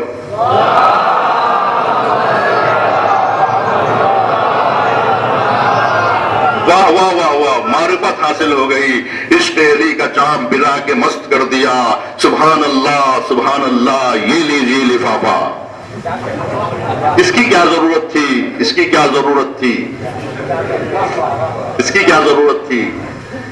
اسی کی تو ضرورت تھی، ورنہ یہ علی علی کیوں کہتے ہیں؟ اگر اس کی ضرورت نہیں تھی تو پھر یہ علی علی کیوں کہتے؟ اب علی کو تلاش کرنا ہے تو کہاں جانا ہے؟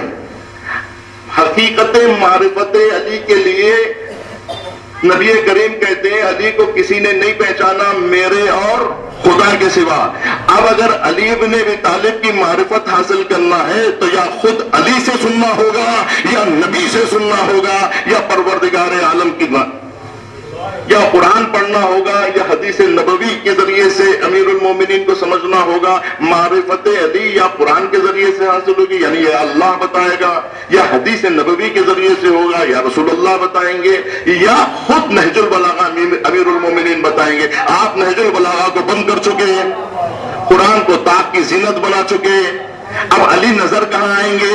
تو اب علی یا مرثیوں میں نظر آئیں گے، یا شعراء کے نوحوں میں نظر آئیں گے، یا خطیبوں کی زبان پہ نظر آئیں گے. خطیب کے تخیلات کا نام علی نہیں ہے، شعراء کی پیش کیے ہوئے چہرے کا نام علی نہیں ہے. علی کا جو تعارف دنیا کرا رہی ہے یہی تو جو آپ جانتے ہیں ابو طالب کے بیٹے ہیں، فاطمہ بنت اسد کے فرزند ہیں، یہ تو سبھی جانتے ہیں. آپ بھی جانتے ہیں، ہندو بھی جانتا ہے، کرسچن بھی جانتا ہے، یہودی بھی جانتا ہے، سبھی جانتے ہیں جو آپ جانتے ہیں. آپ کیا جانتے ہیں؟ 13 رجب کو پیدا ہوئے. کسی سے بھی پوچھ لیجیے علی کب پیدا ہوئے، کہیں 13 رجب. کہا یہ بھی جانتے ہیں اور یہ بھی جانتے ہیں، آپ بھی جانتے ہیں، سب جانتے ہیں. ہندو شعراء نہیں ہوتے کیا؟ ہندو مرثیہ گو نہیں ہوتے؟ تو ہندوؤں نے بھی شعر کہے، وہ بھی علی کو جانتے ہیں. ان سے پوچھو علی کو کیا جانتے ہیں تو وہ بھی کہیں گے. گھر سے نکلے بھی تو طوفان کے سہارے نکلے، اے خدا میری کشتی کو اتنا تو سہارا دے دے کہ ڈوبے کاشی میں تو کوثر کے کنارے نکلے. کون ہے؟ ہندو ہے. اگر یہ واقعی اگر معرفت رکھتا تو ہندو کیوں رہتا؟ خود شیعہ کیوں نہیں ہو جاتا؟ مگر یہ لوگ کہتے ہیں وہاں ہندو ہو کے وہ بھی ہندو ہو کے، لہذا لفافہ. ہندو ہو کے مولا کی شان میں. اگر واقعی معرفت رکھنے والا تو یہ وہ علی کے فضائل بیان کر رہا ہے جس علی اس کے تخیل کا علی ہے. دیکھیے کتنے لوگ ہیں جو خدا کا انکار کر دیتے ہیں, معلوم ہے نا, خدا کا انکار کر دیتے ہیں, جبکہ جس کا انکار کر رہے ہو خدا تو وہ ہے جس کا انکار ہی ممکن نہیں ہے.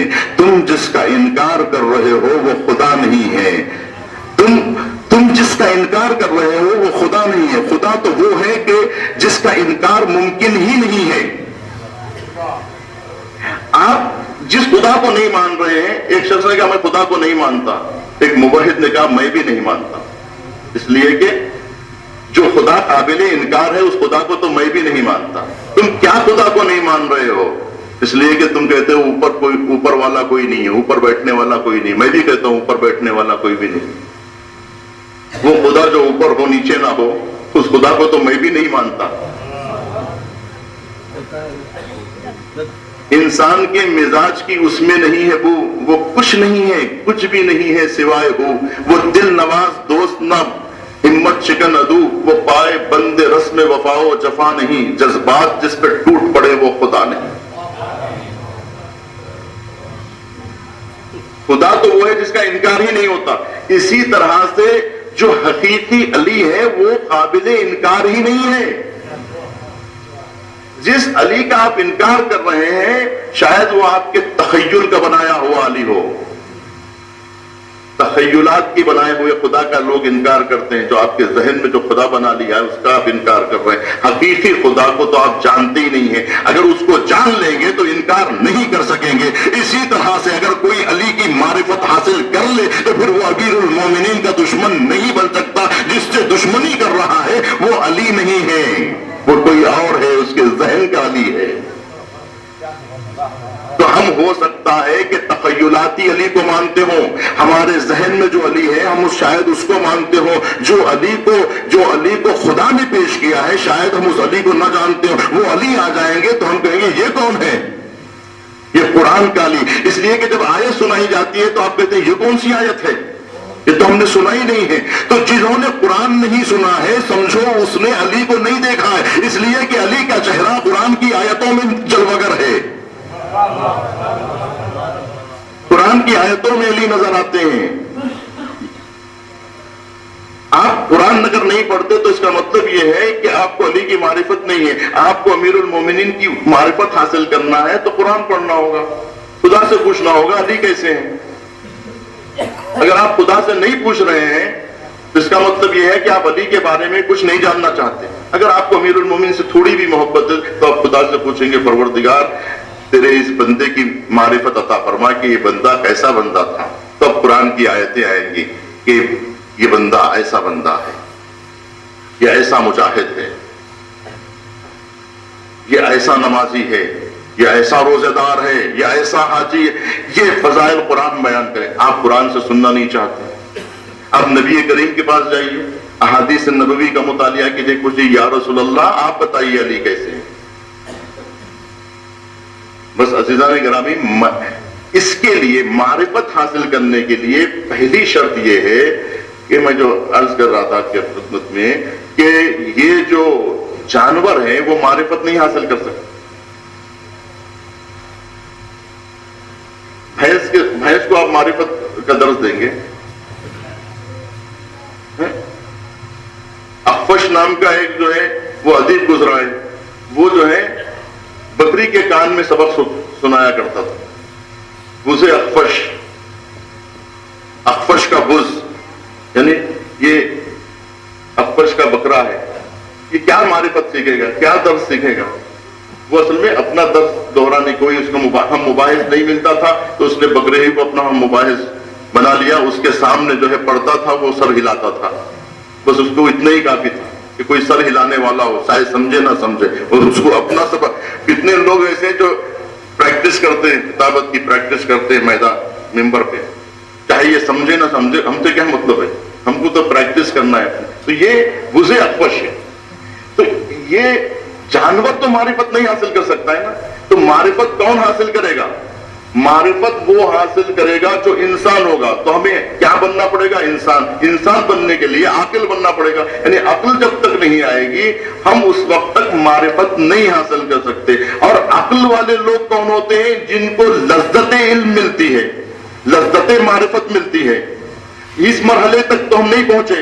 ہم کون سے مرحلے پہ؟ ہم کو غذاؤں کی لذت معلوم ہے، غذا کی لذت ہم کو معلوم ہے. تو جو لوگ امیر المومنین سے چڑ جاتے تھے وہ شام کا رخ کرتے تھے.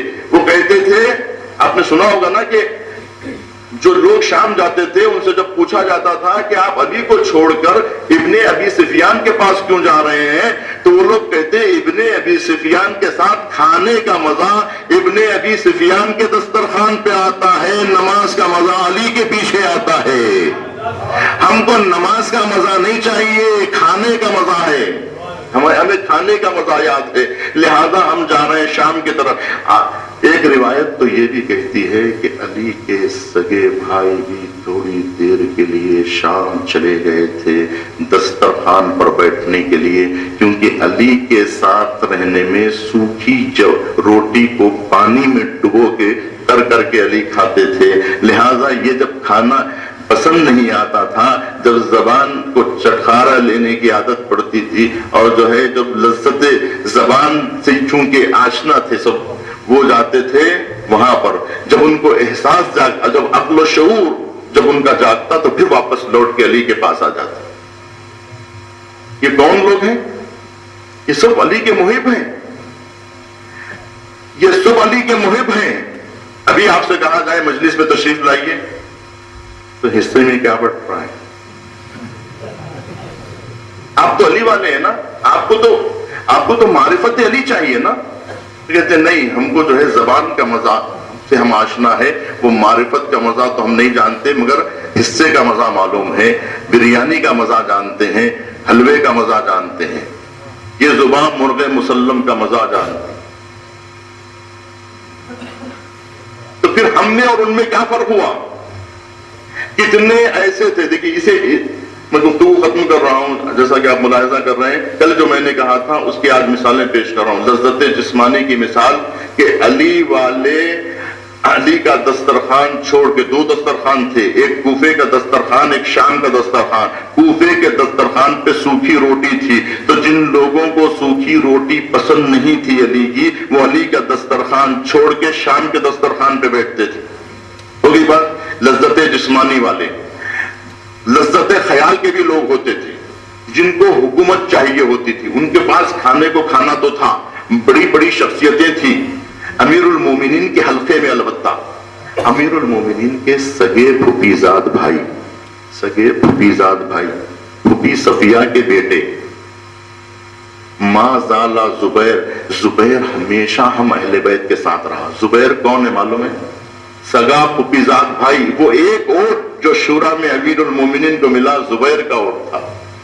وہ زبیر جس وقت خانہ سیدہ پہ آگ لگی تھی تلوار کھینچ کے باہر آ گیا تھا کہ ہے کسی میں مجال کے میرے ہوتے ہوئے جو خانہ سیدہ پہ آگ لگائے. وہ زبیر امیر المومنین کے مقابلے میں آ گئے.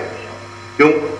اس لیے کہ کھانے کو کھانا تو تھا، پینے کو پانی تھا، رہنے کو گھر تھا، پہننے کو کپڑا تھا، گھوڑا تھا، گاڑی تھی، سب کچھ تھا، تلوار تھی، سب کچھ تھا. حکومت کی لالچ تھی، لذت خیال. جو کل نہیں آئے تھے ان کو آج کی مجلس سمجھ میں نہیں آئے گی. لذت خیال میں غرق. ان کو حکومت چاہیے. وہ لوگ آتے تھے شام میں، کہتے تھے ہمیں کوئی گورنری دے دیجیے. تو حاکم شام ان سے یہ کہتا تھا کہ پہلے علی کے فضائل سنو. تو جب علی کے فضائل سنا دیتے وہ لوگ، تو پھر حاکم شام کہتا اس علی کو چھوڑ کے تم یہاں کیوں آئے؟ کہا کہ امیر المومنین ہے تو آدمی اچھے، لیکن جو ہے وہ ہمیں حکومت نہیں دینا چاہتے. وہ کسانوں کو وہ گورنر بنا رہے ہیں، ہم لوگ جو اونچے خاندان کے لوگ ہیں وہ ہم کو نہیں بنا. بس وہ ایک وجہ ہے جس کی وجہ سے ہم آپ کے پاس آئے. علی ہے تو آدمی اچھے لیکن کھلاتے سوکھی روٹی ہیں، اس لیے پسند نہیں آتے، ورنہ تو آدمی بہت اچھے ہیں. یہ لذت خیال والے. گفتگو ختم ہو رہی. لذت خیال والے. اس سے بڑھ کر کیا ہے؟ لذت علم. وہ کوئی نہیں تھا. لذت علم حاصل کرنے والا اگر کوئی ہوتا تو بس وہ کمیل کی طرح ہوتا جو اقتدار سے دور، جاہو حشم سے دور، دنیا کی رنگینیوں سے دور صحراؤں میں علی کا ساتھی بنا ہوا ہے. علی خالی ہاتھ لے کے خالی پنجے میں رکھ کے کہتے ہیں چلو کمیل میرے ساتھ صحراؤں میں چلو, اور سینے پہ ہاتھ مار کے کہتے ہیں کمیل کوئی میری بات سننے والا نہیں ہے, میرے سینے میں علم کا خزانہ ہے, کوئی لینے والا نہیں ہے, اس لیے کہ سب دسترخوانوں پہ جانے والے ہیں, سب حصہ مانگ رہے ہیں, سب کھانے کی تلاش میں ہیں, کوئی اقتدار کی لالچ میں ہے, سب علی والے ہیں اقتدار کی لالچ میں, کوئی دسترخوانوں کی طرف بھاگ رہا ہے, لیکن کوئی نہیں ہے جو علی جو عقل رکھتا ہو اور معرفت کی تلاش میں ہو.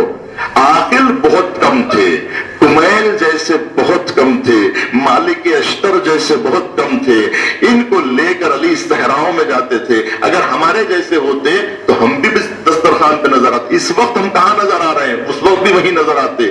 اس وقت ہم کیا تمنا رکھتے ہیں, گورنری کی, حکومت کی, دولت کی. ہم کو علم نہیں چاہیے, ہمیں معرفت نہیں چاہیے, ہمیں تفسیر نہیں چاہیے, ہمیں درس نہیں چاہیے. ہمیں سوکھا درس کیا فائدہ ہے, یہ واعظ یہ نصیحت ہمیں نہیں پسند ہے. قرآن کی خشک آیتیں سن کے ہم کیا کریں گے, اس لیے کہ اگر عقل ہوتی تو لذت ملتی. ہمارے پاس صرف سوائے شکم کے اور کچھ نہیں ہے. یہ شکم پرست لوگ عقل کی باتوں کو کہاں سمجھ سکتے ہیں. علم بٹے گا تو کون آئے گا, معرفت بٹے گی تو کون. تفسیر کا درس شروع کیجئے, آج نہج البلاغہ کھولیے, دیکھیے کتنے لوگ موجود ہوتے ہیں یہاں پر. علم نہیں چاہیے. اگر علم اور معرفت نہیں چاہیے تو اس کا مطلب یہ ہے کہ آپ علی کے ساتھ ہوتے تو علی کو تنہا چھوڑ دیتے, سب چھوڑ کے چلے جاتے شام کی طرف, چاہے آپ سگے بھائی ہی کیوں نہ ہوتے علی کے, علی کو چھوڑ کے چلے جاتے. اگر معرفت ہوتی تو پلٹ کے آتے, ورنہ پلٹ کر بھی نہ آتے. ہم چلے جاتے علی کو چھوڑ کے. پھر علی کس کے ساتھ صحراؤں میں جاتے, کنویں میں جا کے پکارتے. علی تنہا کیسے رہ گئے, اتنے مسلمانوں کی موجودگی میں علی تنہا کیسے رہ گئے. نبی نے تعارف کروایا تھا انا مدینۃ العلم وعلی بابها, علی باب علم ہے, علی کو تھامے رہو. اس لیے کہ ان کو علی نہیں چاہیے تھا, ان کو علم نہیں چاہیے تھا. جس کو علم نہیں چاہیے اس کو علی نہیں چاہیے, جس کو معرفت نہیں چاہیے اس کو علی نہیں چاہیے. ان کو علی کی ضرورت نہیں تھی. اسی لیے میں کہتا ہوں کہ مدینے والے ہی نہیں چاہتے تھے علی کو. یہ تلخ حقیقت ہے, مگر کیا کیا جائے. قصور ایک دو آدمی کا نہیں ہے علی کو چھوڑنے میں, پورا مدینہ قصوروار ہے. اس لیے کہ مدینے والے نہیں چاہتے تھے کہ علی کو مان کے سوکھی روٹی کھائیں. مدینے والوں کو معلوم تھا کہ ہمارے مسائل علی نہیں حل کر سکتے, ہمارے مسائل علی کے ذریعے نہیں حل ہو سکتے. اس لیے کہ علی حق پرست ہے. اتنا حق پرست نہیں ہونا چاہیے کسی کو. وہ لوگ یہ کہتے تھے, اور جوش نے تو کھل کے لکھ دیا کہ علی کی حق پرستی کی تاب نہ لا کر مسلمانوں کی جماعت کثیر نے علی کا ساتھ چھوڑ دیا. علی کی حق پرستی کی تاب نہ لا کر مسلمانوں کی جماعت کثیر نے علی کا ساتھ چھوڑ دیا. پھر دوہراؤں, علی کی حق پرستی کی تاب نہ لا کر مدینے والے ہماری طرح تھے. حق پرستی کی تاب برداشت نہیں کر سکتے, انصاف نہیں چاہتے تھے, عدالت نہیں چاہتے تھے, سوکھی روٹی کھانا نہیں چاہتے تھے, اقتدار سے منہ موڑنا نہیں چاہتے تھے, منصب سے منہ موڑنا نہیں چاہتے تھے. علی کے ساتھ رہنا کسی کو بھی پسند نہیں تھا. علی کو ساتھ رہنا کمیل کو پسند تھا. ایک ہی آدمی یا دو آدمی, مقداد کو لے لیجیے, یا تین آدمی. لوگ کہتے ہیں کہ ایسے کیسے ممکن ہے کہ سارے مسلمان پلٹ گئے. ہاں, سارے مسلمان علی سے پلٹ گئے. یہی ہوا. تو عزیزان گرامی, شیعہ بنیے. شیعہ بننا بہت مشکل ہے. اور میں گفتگو ختم کروں. شیعہ جو ہوتے ہیں نا, ان کی مثال جو ہے وہ جہاز کی طرح ہے. جہاز زمین پہ رہتا ہے مگر چلتا نہیں ہے. جہاز زمین پہ ہوتا ہے تو چلتا نہیں ہے, اس لیے کہ جہاز زمین پر چلنے کے لیے نہیں بنایا گیا ہے, جہاز آسمانوں پہ اڑنے کے لیے بنایا گیا ہے. اگر آپ کو دنیا گزارنا ہے تو آپ کو چلنا ہے تو بس میں بیٹھ جائیے. صاف سیدھی بات ہے، یہ حقیقت بات ہے. اگر آپ کو چلنا ہے تو بس میں بیٹھیے، جائیے زمین پہ کہیں بھی پھریے. اگر آپ کو جانا ہے تو ٹرین میں بیٹھیے، اس لیے کہ ٹرین زمین پہ چلتی ہے، تیز چلتی ہے، زمین پہ چلتی ہے. آپ جہاز میں بیٹھے ہوئے ہیں مگر زمین پہ ہے آپ کا جہاز. آپ جہاز میں بیٹھے، یعنی آپ علی والے ہیں تو آپ جہاز میں بیٹھے ہوئے ہیں. علی اور دوسروں میں فرق یہ ہے کہ علی والے جو ہوتے ہیں وہ جہاز کے سوار ہوتے ہیں.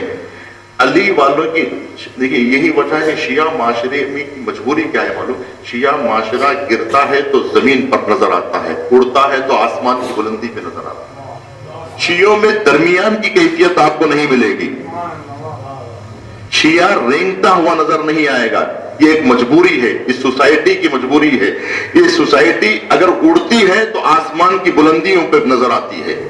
ابھی آپ کو میں مثال یہی دیا نا کہ شیعہ اگر علی کی سچی پیروی کر لے تو حزب اللہ بن جاتی ہے، اللہ کی جماعت بن جاتی ہے. شیعہ وہ ہے جو حقیقت میں اللہ سے پیار کرے، اس کو شیعہ کہتے ہیں. دنیا میں ہزاروں لشکر ہے، لشکر جھنگوی ہے، لشکر طیبہ ہے، سارے لشکر ملیں گے، حزب اللہ نہیں ملے گی. مسلمانوں میں اگر حزب اللہ تلاش کرنا ہے تو شیعوں میں آنا ہوگا، اس لیے کہ اللہ کی پارٹی کوئی نہیں ہے. اللہ کی پارٹی سوائے شیعوں کے کوئی نہیں بنا سکتا ہے، اس لیے کہ اگر اللہ والا زمین پہ کوئی ہے تو سوائے علی والے کے کوئی نہیں ہے. جب یہ اڑتے ہیں تو آسمان کی بلندی پہ دکھائی دیتے ہیں. اس وقت آپ بتائیے حزب اللہ سے بڑھ کر کوئی مسلمانوں میں، پورے مسلمانوں کے لیے کھلا ہوا چیلنج ہے کہ آپ لا کے پیش کیجئے حزب اللہ جیسے کوئی قدرت ہے اس وقت دنیا میں، کوئی طاقت ہے اس وقت، کوئی ہیبت ہے، کوئی روب و دبدبہ ہے، کوئی ایسی بافضیلت لوگ دنیا میں ایسے ہیں.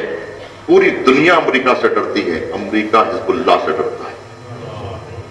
حزب اللہ کی موجودگی میں جب شام میں حزب اللہ کھڑی ہوئی تھی تو امریکہ حملہ نہ کر سکا شام پر. آپ اس کی گواہی دیں گے یا نہیں دیں گے؟ حزب اللہ کے ہوتے ہوئے شام پر امریکہ بمباری نہیں کر سکا.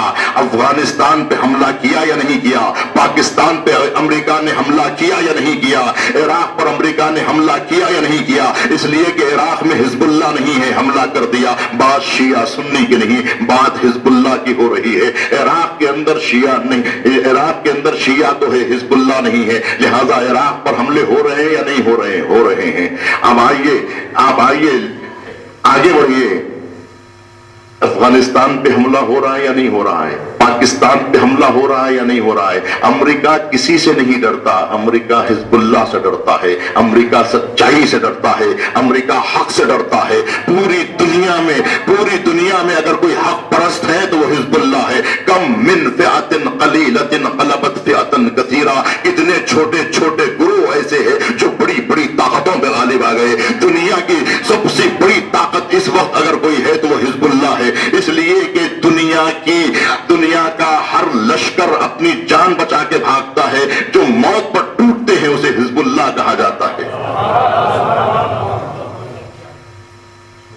آپ کہیں گے کہ کچھ لوگ ایسے ہیں کہ جو اپنے جسم پر بم باندھ کے جو خودکشیاں کر لیتے ہیں. ان میں اور حزب اللہ میں فرق یہ ہے کہ یہ خودکش جو ہوتے ہیں وہ جاہل ہوتے ہیں. یہ لوگ سوائے بم بلاسٹ کرنے کے کچھ چیز نہیں جانتے، ان کا دماغ کام نہیں کرتا ہے.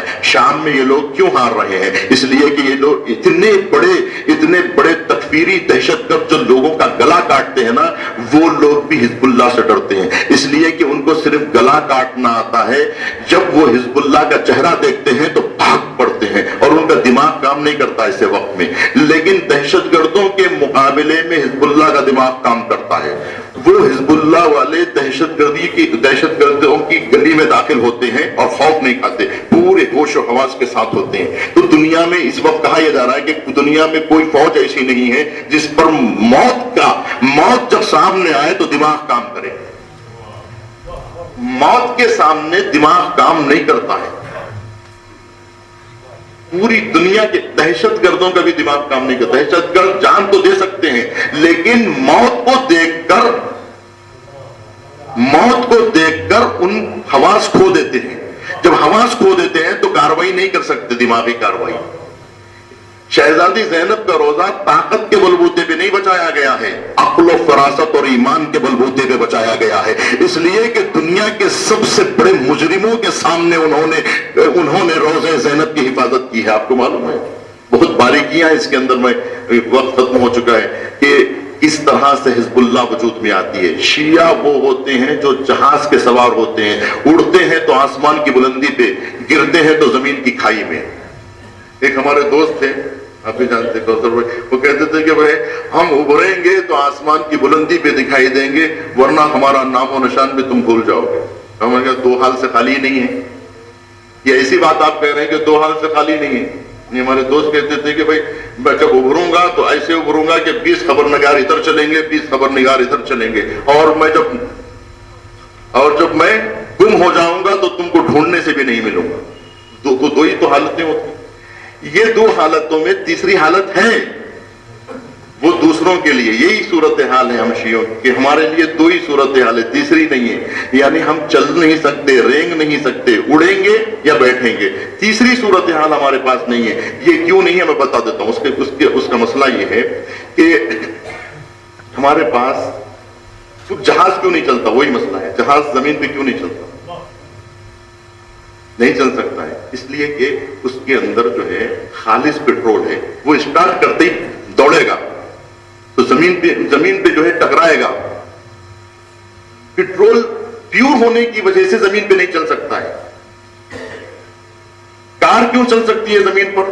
اس لیے کہ کار کے اندر جو پیٹرول ڈالا جاتا ہے وہ جہاز کا پیٹرول نہیں ہوتا ہے، جہاز کا پیٹرول وائٹ اور بالکل جو ہے وہ ساری چیزوں سے خالص ہوتا ہے۔ یہ جو پیٹرول ہے یہ ملاوٹی پیٹرول ہے، اس سے گاڑی چلائی جا سکتی ہے۔ جہاز کا پیٹرول کار میں ڈالا جائے گا تو کار بھی تیزی سے بھاگے گی یا پھر کیا نہیں چل سکے گی، جو بھی ہے۔ بہرحال اس کے اندر جو ہے پیور پیٹرول نہیں ڈالا جا سکتا، اور جہاز کے اندر کرپٹ پیٹرول نہیں ڈالا جا سکتا۔ ملاوٹی پیٹرول اگر جہاز میں ڈالا جائے گا تو جہاز اڑے گا ہی نہیں۔ گیس کا تیل سے چلائیے جہاز، چلے گا؟ مٹی کے تیل سے جہاز اڑائیے کہ بھئی پیٹرول نہیں مل رہا ہے، مٹی کا تیل ڈال دو جہاز میں اڑاؤ، اڑے گا ہی نہیں۔ کیوں نہیں اڑے گا؟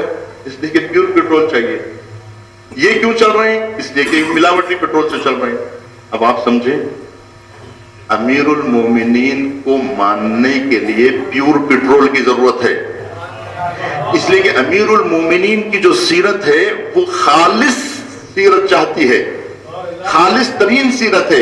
خالص ترین سیرت پر اگر آپ عمل کریں گے تو اڑ جائیں گے۔ آپ اڑ کیوں نہیں رہے ہیں؟ علی والے ہونے کی وجہ سے نہیں اڑ رہے ہیں۔ اگر آپ علی کے علاوہ کسی اور کو مانتے تو کم سے کم زمین پہ چل تو سکتے تھے، دنیا میں کامیاب تو ہو سکتے تھے۔ علی کو لے کر آپ کامیاب نہیں ہو رہے ہیں، اس کی وجہ یہ ہے کہ علی ابن ابی طالب کی سیرت اتنی پاکیزہ ہے کہ وہ آپ کو زمین پہ چلائے گی نہیں، اڑائے گی، اور آپ اڑنا نہیں چاہتے ہیں۔ آپ کار ہیں، آپ جب تک جہاز نہیں بنیں گے آپ اڑ نہیں سکیں گے۔ آپ بس میں بیٹھ کے چاہ رہے ہیں کہ اڑ جائیں، امیر المومنین کی سیرت ہمیں اڑا لے جائے۔ کیسے اڑائے گی؟ بس کو اڑتے ہوئے دیکھا آپ نے کبھی؟ ٹرین میں بیٹھ کے آپ چاہ رہے ہیں کہ ٹرین اڑ جائے، ٹرین کیسے اڑے گی بھائی؟ تو پھر علی والے اگر امیر المومنین چاہے تو ٹرین کو بھی اڑا سکتے ہیں۔ ارے نہیں، یہ ممکن نہیں ہے زمین پر، اس کے لیے آپ کو جہاز میں بیٹھنا پڑے گا۔ دوسروں کی سیرت میں ملاوٹ ہے، علی کی سیرت میں ملاوٹ نہیں ہے۔ دوسروں کی سیرت میں ملاوٹ ہے، شراب کے ساتھ نماز بھی ہو سکتی ہے۔ علی کی سیرت اتنی پاکیزہ ہے کہ وہ جمع نہیں ہو سکتی ہے گناہ کے ساتھ۔ علی کی سیرت گناہ کے ساتھ جمع ہو ہی نہیں سکتی۔ اور دیگر اصحاب عام لوگوں کی طرح تھے، ان سے گناہ بھی ہوتا تھا، خطا بھی ہوتی تھی، وہ نماز بھی پڑھتے تھے، کبھی منہ سے جھوٹ بھی نکل جاتا تھا، اس لیے کہ وہ معصوم نہیں تھے۔ امیر المومنین کی جو سیرت ہے اس کے ساتھ گناہ جمع نہیں ہو سکتا ہے۔ اگر ہم ایسی پیور سیرت کو مانیں گے تو پھر ہم آسمان کی بلندی پر اڑ جائیں گے۔ پاک راستے پہ اگر ہم چلیں گے، سیدھے راستے پہ اگر ہم چلیں گے، پاک سیرت پر اگر ہم چلیں گے تو ہم کو یہ سیرت ہم کو آسمانوں کی بلندیوں سے آشنا کرے گی۔ ہم زمین پہ کیوں ہیں؟ اس لیے کہ ہم پاک سیرت کو مانتے ہیں، اور پاک سیرت دنیا میں نہیں چل سکتی، یہ آپ کو اڑا لے جائے گی۔ دنیا بھی ملے گی، آخرت بھی ملے گی۔ حزب اللہ کو دنیا ملی نہیں ملی، آخرت ملی نہیں ملی؟ حزب اللہ آسمان کی بلندی پہ کیوں پہنچ گئے؟ ہم ہندوستان کے شیعہ یہاں کیوں رہ گئے؟ ہم میں ان میں کیا فرق ہے؟ وہ بھی علی والے، ہم بھی علی والے۔ ہم سے اوباما نہیں ڈرتا، ہماری تقریر اوباما نہیں سنتا، ہم بھی شیعہ عالم ہیں، حسن نصر اللہ بھی شیعہ عالم، لیکن ہم آپ کے شیعہ عالم ہیں، حسن نصر اللہ حزب اللہ کے شیعہ عالم ہیں، دونوں میں فرق ہے۔ ہندوستان کے شیعہ عالم کی تقریر اگر وائٹ ہاؤس میں لگائی جائے تو اوباما کہے گا بند کرو سے پھینکو لے جا کے، لیکن جس وقت جو ہے وہ بھی شیعہ عالم ہیں، یہ بھی آپ یہ تو سوچئے نا، دونوں میں فرق کیا ہے؟ ہم بھی شیعہ، وہ بھی شیعہ۔ امریکہ کی نیند شیعوں سے حرام ہوتی ہے تو کون سے شیعوں سے؟ ہمارے شیعوں سے حرام ہوتی ہے۔ یہ غفلت ہے، یہ غفلت ہے۔ اس غفلت میں اگر پڑے رہیں گے تو ایسے ہی رہیں گے۔ ہم سے جو ہے کوئی نہیں ڈرتا ہے، ان سے ڈرتا ہے۔ اس کے فرق یہی ہے، علی والے بن جاؤ، علی والے بن جاؤ، علی کو مانو، علی کے نقش قدم پہ چلو۔ علی کے نقش قدم پہ چلنا ہے تو پھر ابن ابی سفیان کا دسترخوان چھوڑنا ہوگا، حکومت رائے کو ٹھکرانا ہوگا، ان سب کو چھوڑ کے علی والے بننا ہوگا۔ جب علی والے بن جائیں گے تو دنیا آپ سے گھبرائے گی، آپ دنیا سے نہیں گھبرائیں گے۔ دنیا آپ کے قدموں میں گرے گی، آپ دنیا کے قدموں پہ نہیں گریں گے۔ ہم دنیا کے قدموں میں گر رہے ہیں، دنیا ہم سے دامن چھڑا رہی ہے۔ علی والے ہوتے ہیں تو دنیا قدموں میں گرتی ہے، علی والے دنیا کے قدموں میں نہیں گرتے۔ علی والوں میں اور علی کے دشمنوں میں فرق یہ ہے کہ علی کے دشمن اقتدار کے سامنے جھکتے ہیں اور علی کے سامنے اقتدار جھکتا ہے۔ علی کے سامنے اقتدار جھکتا ہے، تخت و تاج جھکتا ہے، حکومتیں جھکتی ہے، سلطنتیں جھکتی ہے، اس کا نام ہے علی والا۔ عزیزان گرامی، عالم میں ہو چکا ہے مسلسل یہ تجربہ، قوت ہی زندگی کی رہی ہے گرہ کشا، سر ذوف کا ہمیشہ رہا ہے جھکا ہوا، نا طاقتی کی موت ہے طاقت کا سامنا، طاقت سی شے مگر خجل و بد نصیب تھی، نا طاقتی حسین کی کتنی عجیب تھی، طاقت سی شے کو خاک میں جس نے ملا دیا، تختہ الٹ کے قصر حکومت کو اٹھا دیا، ٹھوکر سے جس نے افسر شاہی گرا دیا، اس طرح جس نے ظلم سیاہ فام ہو گیا، لفظ یزید داخل دشنام ہو گیا۔ علی والوں سے یزیدیت کانپتی ہے، ظلم کانپتا ہے، بربریت کانپتی ہے، ناانصافیاں کانپتی ہے، بے عدالتی کانپتی ہے۔ تخت و تاج علی کے سامنے جھکتا ہے، علی تخت و تاج کے آگے نہیں جھکتے۔ حزب اللہ کبھی اقتدار کے آگے نہیں جھکی، کبھی سلطنتوں کے آگے نہیں جھکی، کبھی طاقت کے آگے نہیں جھکی۔ طاقت ان کے آگے جھکتی ہے، حکومت ان کے آگے جھکتی ہے، سلطنتیں وہ کل کی مثال تھی، یہ آج کی مثال ہے۔ نہ کل کا علی ڈرا، نہ آج کے علی والے ڈرتے ہیں۔ علی والوں کو تلاش کرنا ہے تو غاروں میں مت جاؤ، میدانوں میں تلاش کرو۔ علی والے میدانوں میں ڈٹے ہوئے نظر آتے ہیں، اس لیے کہ حسین میدانوں میں چلے آئے۔ حسین نے غاروں کا رخ نہیں کیا، حسین اپنی جان بچانے کے لیے موت سے گھبرا کے حسین ہندوستان کا رخ نہیں کیے، ہندوستان و پاکستان کا رخ نہیں کیے، حسین میدانوں کی تلاش میں تھے۔ حسین جان بچانے کے لیے نہیں آئے تھے، حسین مدینے سے نہیں نکلے تھے اپنی جان بچانے کے لیے، جان دینے کے لیے نکلے تھے۔ جان حیات کا سرمایہ لے کے چلے تھے حسین وہ چراغ لے کے چلے تھے جو آندھیوں میں جلتا ہے۔ حسین ابن علی کی مثال موسیٰ عمران کی طرح ہے جو طوفان کے مقابلوں میں چلتا ہے۔ یہ سفینہ، یہ موسیٰ عمران کا صندوق، یہ موسیٰ عمران کا سفینہ۔ حسین ویسے تھے، حسین سرمایہ لے کے کربلا کی سرزمین پر آئے، حسین کی کشتی خشک زمین میں ڈوب گئی۔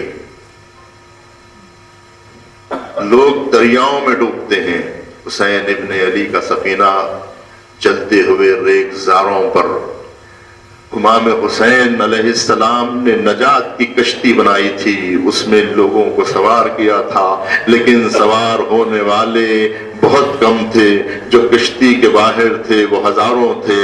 جب ان سے پوچھا جاتا کہ تم حسین کو کیوں چھوڑ دیے تو کہتے ہمیں حکومت رائے چاہیے، ہمیں اقتدار چاہیے، ہمیں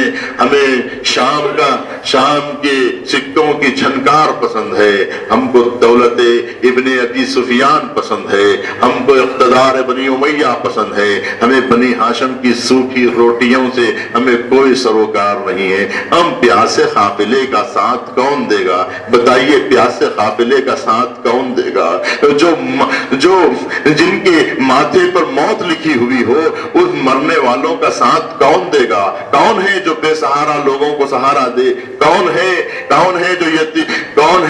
کہ جو بے سہارا اور جو غریبوں کے کاروان کا ساتھ دے؟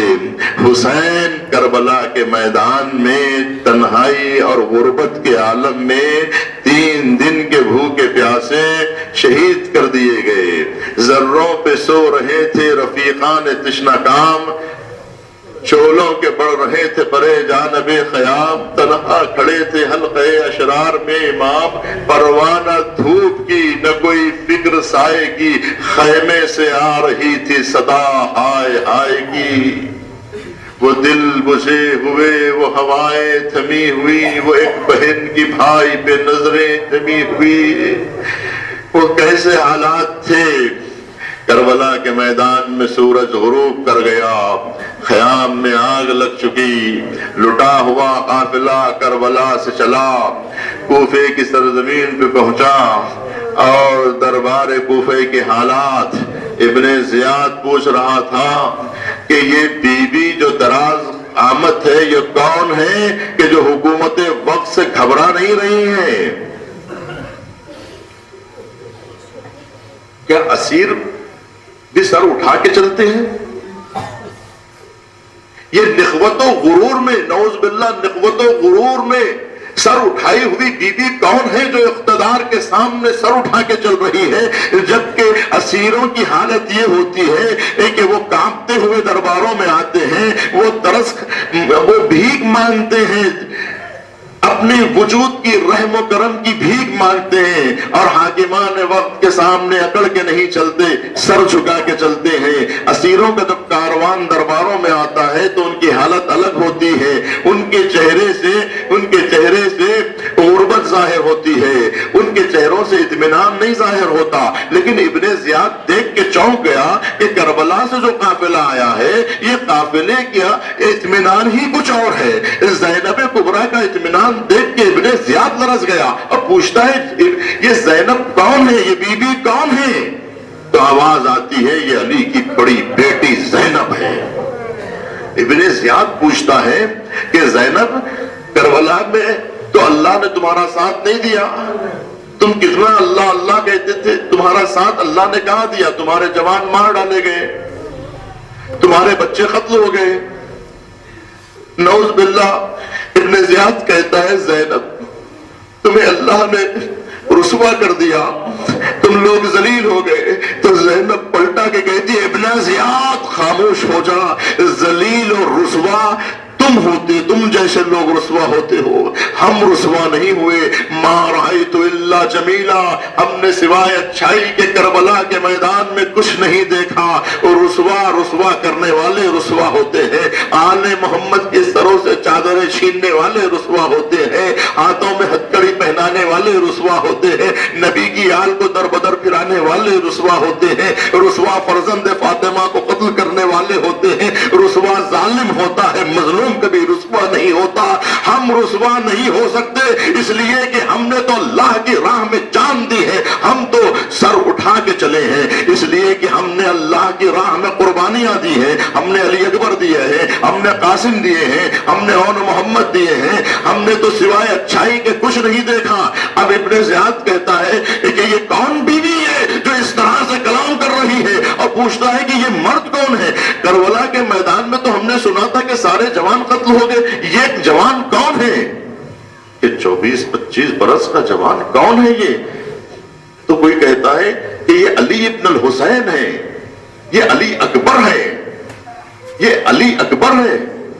تو کہا علی اکبر تو کربلا میں شہید ہو گئے، ہمارے پاس جو اطلاع آئی ہے اس میں تو یہ لکھا ہوا ہے کہ علی اکبر اور علی اصغر کربلا میں شہید ہو گئے۔ پھر یہ کون ہے علی اکبر؟ کہا جو شہید ہوئے تھے وہ علی اوسط تھے، جن کو علی اکبر لکھا گیا ہے، علی اکبر تو یہ ہے۔ تو جب ابن